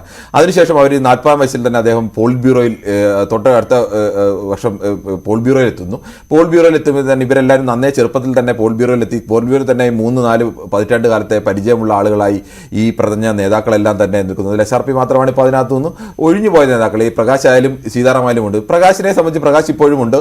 3 തവണ ജനറൽ സെക്രട്ടറി ആയ ആളാണ്. UPA സർക്കാരിൻ്റെ കാലത്ത് ഇന്ത്യൻ കമ്മ്യൂണിസ്റ്റ് പാർട്ടിയുടെ ചരിത്രം പരിശോധിച്ചാൽ പാർട്ടിക്ക് ഏറ്റവും കൂടുതൽ ശക്തി ഉണ്ടായിരുന്ന അല്ലെങ്കിൽ അധികാര രാഷ്ട്രീയത്തിൽ ശക്തി ഉണ്ടായിരുന്ന ഒരു കാലം എന്ന് പറയുന്നത് 1ാം UPA സർക്കാരിൻ്റെ ആദ്യ പിന്തുണ ഉണ്ടായിരുന്ന വർഷങ്ങളായിരുന്നു. ആ വർഷങ്ങളിൽ പാർട്ടിയുടെ ജനറൽ സെക്രട്ടറി പ്രകാശ് കാരാട്ടായിരുന്നു. പ്രകാശ് കാരാട്ടിനെ പോലൊരു നേതാവ് ഇപ്പോഴും ഉണ്ട്. അങ്ങനെ മുന്നണി രാഷ്ട്രീയത്തിൽ ഇനി മറ്റൊരു നേതാവില്ല എന്നുള്ള അവസ്ഥയില്ല. പക്ഷേ ആര് വേണം എന്നൊക്കെ തീരുമാനിക്കുന്നത് പക്ഷേ പ്രകാശ് കാരാട്ടോ സീതാറാം യെച്ചൂരിയൊക്കെ പോലെ നേതാക്കൾ ഉള്ളപ്പോൾ അടുത്ത തലമുറയിൽ നിന്ന് എങ്ങനെയാണോ മുൻ തലമുറ നേതാക്കൾ അടുത്ത തലമുറയിലെ നേതാക്കളെ ആ തരത്തിലേക്ക് വളർത്തിയെടുത്ത് ഇപ്പോൾ ഈ സീതാറാം യെച്ചൂരിയുടെ ഞാൻ പറഞ്ഞതും അതുപോലെ തന്നെ കാരാട്ടിന്റെ പേരല്ല, കാരാട്ടുണ്ട് അവിടെ, പക്ഷെ ഇവർക്ക് ശേഷമുള്ള ആളുകളെയാണ്, അതിന്റെ തൊട്ട് പിന്നിലുള്ള തലമുറയുടെ കാര്യമാണ്. ആ ഒരു വിഷയം സ്വാഭാവികമായി ഉദിക്കുന്നുണ്ട്. ഇപ്പോൾ ഈ കാരാട്ടിന്റെ പേരായാലും യെച്ചൂരിയുടെ പേരായാലും എല്ലാം ഈ അടിയന്തരാവസ്ഥ കാലത്ത് തന്നെ 75-76-ൽ തന്നെ ഇന്ത്യ ആകമാനം അറിയും. ഇന്ത്യയിലെ ആകെ ഇടതുപക്ഷ മൂവ്മെന്റിന്റെ ഭാഗമായി തന്നെ ഇവരുടെ എല്ലാം പേരറിയുന്നതാണ്. അല്ലെങ്കിൽ ഇടതുപക്ഷത്തോട് താല്പര്യമില്ലാത്തവർക്ക് പോലും അടിയന്തരാവസ്ഥ വിരുദ്ധ മനോഭാവമുള്ള ആളുകൾക്ക് പോലും ഇവരുടെ പേരറിയാം. ഇവർ വലിയ ടാൾ ഫിഗേഴ്സ് ആണെന്നറിയാം. ഇവരാരും വരുമ്പോൾ ഇവരങ്ങ് നന്നേ ചെറുപ്പത്തിൽ വന്നുപോയി ഇവരൊക്കെ ഏൽപ്പിക്കാൻ പ്രായമായോ എന്നുള്ള സംശയമൊന്നും ഇവരെ ഒന്നും ജനറൽ സെക്രട്ടറി ആക്കുമ്പോഴോ അല്ലെങ്കിൽ അവരെ കേന്ദ്ര കമ്മിറ്റിയിലേക്കോ അല്ലെങ്കിൽ PB-യിലേക്ക് എത്തിക്കുമ്പോഴൊന്നും ആരുടെയും മനസ്സിൽ അങ്ങനെ ഒരു അണികളുടെ മനസ്സിലോ അല്ലെങ്കിൽ മറ്റു പാർട്ടിക്കാരുടെ മനസ്സിലോ ഉണ്ടാവുന്നില്ല. അതിന് പ്രധാനപ്പെട്ട ഒരു കാരണം നേരത്തെ തന്നെ അത്തരത്തിൽ ഗ്രൂമിംഗ് ഉണ്ടായിരുന്നു, അല്ലെങ്കിൽ അത്തരത്തിൽ ഉണ്ടായിരുന്നു. ആ തരത്തിലേക്ക് CPM പിന്നീട് വന്ന തലമുറ അല്ലെങ്കിൽ ഇവരടക്കമുള്ള സീതാറാം യെച്ചൂരി ആയാലും പ്രകാശ് കാരാട്ട് അടക്കമുള്ള തലമുറ ആ തരത്തിലേക്ക് പിന്നീട് അങ്ങനെ നേതാക്കളെ കൊണ്ടുവന്നോ എന്നുള്ള ചോദ്യം വരുമ്പോൾ സ്വാഭാവികമായും സാധാരണ മനുഷ്യരെ സംബന്ധിച്ചിടത്തോളം അല്ലെങ്കിൽ ഈ പാർട്ടിക്ക് ഏറ്റവും അകത്ത് നിൽക്കുന്ന ആളുകളല്ല പുറത്ത് നിൽക്കുന്ന ആളുകളെ സംബന്ധിച്ചിടത്തോളം ഈ സംശയം ഉണ്ടാവുക സ്വാഭാവികമാണ്. ശരിയാണ്. ഈ സംശയം ഇപ്പോൾ തന്നെ ഉയർന്നു വരുന്നുണ്ട്. അതുകൊണ്ടാണ് ആ ചോദ്യം ഉന്നയിച്ചത്. അതിൽ പിയേഴ്സൺ അതിൽ പറഞ്ഞു തുടങ്ങിയ കാര്യം അത് ഒരു പേരായിട്ട് പറയുക എന്നുള്ളത് ബുദ്ധിമുട്ട് തന്നെയാണ് എന്നാണ്. അത് തന്നെയാണ് ലാൽകുമാറും പറഞ്ഞത്. പക്ഷേ ബുദ്ധിമുട്ടില്ല, ഈ പാർട്ടിക്ക് ഒരാളുടെ കണ്ടെത്തേണ്ടി വരും എന്തായാലും, കാരണം പാർട്ടി കോൺഗ്രസ് ഉടൻ തന്നെ നടക്കാൻ പോവുകയാണ്. അതുപോലെ തന്നെ മറ്റൊരു കാര്യം എന്ന് പറയുന്നത്, ഇതിപ്പോൾ ഈ ഒരു സമയത്ത് കേരളത്തിൽ നിന്നൊരാളുടെ പേര് സ്വാഭാവികമായിട്ടും ഉയർന്നു വരുവാനുള്ള സാധ്യത എത്രത്തോളമുണ്ട്, അതും ചോദ്യമായിട്ട് പലരും ഉന്നയിക്കുന്നുണ്ട്. MA ബേബി അടക്കമുള്ളവരുടെ പേരുകൾ അത്തരത്തിലൊക്കെ ഉയർന്നു വരാം. നമ്മളിപ്പോൾ പാർട്ടിക്ക് ആര് ജനറൽ സെക്രട്ടറി ആവുമെന്ന് നമ്മൾ തീരുമാനിക്കേണ്ടതല്ല, പാർട്ടി തീരുമാനിക്കേണ്ടത്. അതും പോൾ ബ്യൂറോ ഇപ്പോൾ തൽക്കാലത്തേക്ക് അടുത്ത പാർട്ടി കോൺഗ്രസ് നടക്കാൻ പോവുകയാണ്. പാർട്ടി കോൺഗ്രസ് വരെ ആർക്കെങ്കിലും താൽക്കാലിക ചുമതല നൽകാം. അല്ലെങ്കിൽ ഈ ഇത്തരം ഒരു അസാധാരണ സാഹചര്യം പിയേഴ്സന്റെ അക്കാര്യത്തിൽ കൂടിയുള്ള ഒരു വിലയിരുത്തൽ ശ്രീ NM പിയേഴ്സൺ, പാർട്ടിക്ക് ഏറ്റവും ശക്തിയുള്ള സംസ്ഥാനം കേരളമാണ്. അല്ല, സ്വാഭാവികമായിട്ടും ഈ പാർട്ടി കോൺഗ്രസ് നടന്നതിന് ശേഷം മാത്രമാണ് പുതിയ സെക്രട്ടറി ആര് എന്നുള്ള കാര്യത്തിൽ തീരുമാനമാവുകയുള്ളൂ. അതിക്ക് മുന്നേ താൽക്കാലികമായി അതിന്റെ ചുമതല കൊടുക്കൽ മാത്രമാണ് കരണീയമായിട്ടുള്ള കാര്യം. അങ്ങനെ ചെയ്യാനേ പാടുള്ളൂ. ശരിയായിരിക്കാം, ഒരുപക്ഷെ കേരളത്തിലെ ഏറ്റവും കൂടുതൽ സ്വാധീനമുള്ള ഈ പാർട്ടിയിലും ഏറ്റവും കൂടുതൽ സ്വാധീനം കേരളത്തിനായി തീരുകയും ചെയ്യുമ്പോൾ വേണമെങ്കിൽ കേരളത്തിൽ നിന്നൊരാൾ പാർട്ടിയുടെ ജനറൽ സെക്രട്ടറി സ്ഥാനത്തേക്ക് വന്നുകൂടായികയില്ല. അതൊക്കെ അതിന്റെ ഗസ് വർക്ക് മാത്രമാണല്ലോ. അതിനപ്പുറത്ത് നമുക്ക് അതിൻ്റെ അകത്ത് ഒന്നും പറയാനായിട്ട് കഴിയില്ല. കാരണം എന്താണെന്ന് വെച്ചാല് ആ ഘടകങ്ങൾ മാത്രം പരിശോധിച്ചുകൊണ്ടായിരിക്കില്ല പാർട്ടി കോൺഗ്രസിൽ യഥാർത്ഥത്തിൽ പാർട്ടിയുടെ ജനറൽ സെക്രട്ടറിയെ തീരുമാനിക്കുന്നത്. പാർട്ടിയുടെ ജനറൽ സെക്രട്ടറിയെ തീരുമാനിക്കുന്നതിന് ഇന്ത്യയുടെ രാഷ്ട്രീയത്തെ മുഴുവൻ ഉൾക്കൊള്ളുകയും ആ രാഷ്ട്രീയത്തെ മുന്നോട്ട് കൊണ്ടുപോകാൻ കഴിയുന്ന ഒരു നേതൃത്വം എന്ന നിലക്കുള്ള പരിഗണന വരികയും ചെയ്യുന്ന സമയത്ത് കേരളത്തിലെ ശക്തി അതിനകത്ത് എത്ര പ്രസക്തമാകും എന്ന് നമ്മൾ സംശയിക്കേണ്ടതാണ്. കാരണം കേരളമല്ല ഇന്ത്യ. കേരളത്തിൽ നിന്നല്ല യഥാർത്ഥത്തിൽ ഒരു ജനറൽ സെക്രട്ടറിയെ തിരഞ്ഞെടുക്കപ്പെടേണ്ടത്. ഇന്ത്യയിലെ വിവിധ സംസ്ഥാനങ്ങളിൽ നിന്ന് ഉള്ള പാർട്ടി പ്രവർത്തകരെ ഉൾക്കൊള്ളാനും അതോടൊപ്പം തന്നെ മറ്റ് പാർട്ടികളുമായിട്ട് ബന്ധം പുലർത്താനായിട്ടുള്ള കഴിവുകൾ, സീതാറാം യെച്ചൂരിയുടെ കഴിവുകൾ നമ്മൾ ചർച്ച ചെയ്ത സമയത്ത് അതായിരുന്നു ഏറ്റവും കൂടുതലായിട്ട് ഉയർത്തി കാണിച്ചിരുന്നത്. മുന്നണി രാഷ്ട്രീയത്തിന്റെ ഒരു കാലത്ത് അതിന് വളരെ പ്രസക്തി കൂടുതലാണ്. അപ്പൊ അത്തരത്തിൽ സർഗാത്മകത പുലർത്തുന്ന നേതാക്കളെ കണ്ടെത്താൻ പാർട്ടിക്ക് കഴിയുകയാണെങ്കിൽ അതായിരിക്കും മെച്ചപ്പെട്ടത്. അത് കേരളത്തിൽ നിന്ന് ഒരാളാകുന്നതിൽ തെറ്റൊന്നുമില്ല, കേരളത്തിൽ നിന്നും ആകാം. പക്ഷെ അതിന്റെ ഒരു മാനദണ്ഡം എന്ന് പറയുന്നത് തീർച്ചയായിട്ടും ഏറ്റവും ശക്തിയുള്ള സംസ്ഥാനത്ത് നിന്ന് ഒരാൾ എന്നതിനേക്കാൾ ഉപരിയായി ഇന്ത്യൻ രാഷ്ട്രീയത്തെ മുഴുവനായിട്ട് ഉൾക്കൊള്ളാൻ പറ്റുകയും ഇന്ത്യൻ രാഷ്ട്രീയത്തിലെ വളരെ വ്യതിരിക്തമായിട്ടുള്ള ഡിഫറൻസ് ഓഫ് ഒപ്പീനിയൻസ് ഉള്ളതായിട്ടുള്ള ആളുകളുമായിട്ട് ഒരുമിച്ച് സംസാരിക്കാനും ആ ബന്ധം നിലനിർത്താനും ആ ബന്ധത്തിലൂടെ എങ്ങനെയാണ് ഇടതുപക്ഷ രാഷ്ട്രീയത്തെ മുന്നോട്ട് കൊണ്ടുപോകാനായിട്ട് കഴിയുകയും ചെയ്യുക എന്നത് കാണാൻ കഴിയുന്ന ഒരു നേതൃത്വമാണ് യഥാർത്ഥത്തിൽ പാർട്ടിക്ക് ഗുണകരമായ നേതൃത്വമായിട്ട് വരിക. ശരിയാണ്. ഇപ്പോഴത്തെ ദേശീയ രാഷ്ട്രീയ സാഹചര്യത്തിൽ എങ്ങനെ CPM-ന് അർഹമായ ഒരു സാന്നിധ്യം നേടിക്കൊടുക്കാം എന്ന രീതിയിൽ സീതാറാം യെച്ചൂരി ആ രീതിയിലുള്ള പ്രവർത്തനമാണ് നടത്തിക്കൊണ്ടിരിക്കുന്നത്. അങ്ങനെയാണ് നടത്തിക്കൊണ്ടിരുന്നത്. ആ ഒരു യുഗമാണ് ഇപ്പോൾ അവസാനിക്കുന്നത്. അദ്ദേഹത്തിൻ്റെ ശരീരം എയിംസിന് വിട്ടുകൊടുക്കുകയാണ്. അദ്ദേഹത്തിൻ്റെ ആഗ്രഹപ്രകാരമാണ് അങ്ങനെ ഒരു തീരുമാനം എടുത്തിരിക്കുന്നത്. ഇന്നും നാളെയും എയിംസിലായിരിക്കും അദ്ദേഹത്തിന് മൃതദേഹം ഉണ്ടാവുക. മറ്റന്നാളാണ് പൊതുദർശനം നടക്കുക AKG ഭവൻ ഡൽഹിയിൽ. അതിനുശേഷമായിരിക്കും മൃതദേഹം വിട്ടുകൊടുക്കുന്നതിനുള്ള ഔദ്യോഗികമായ കാര്യങ്ങൾ നടക്കുക. ഇടവേളയ്ക്ക് ശേഷം വാർത്താ ബുള്ളറ്റിൻ കാണാം.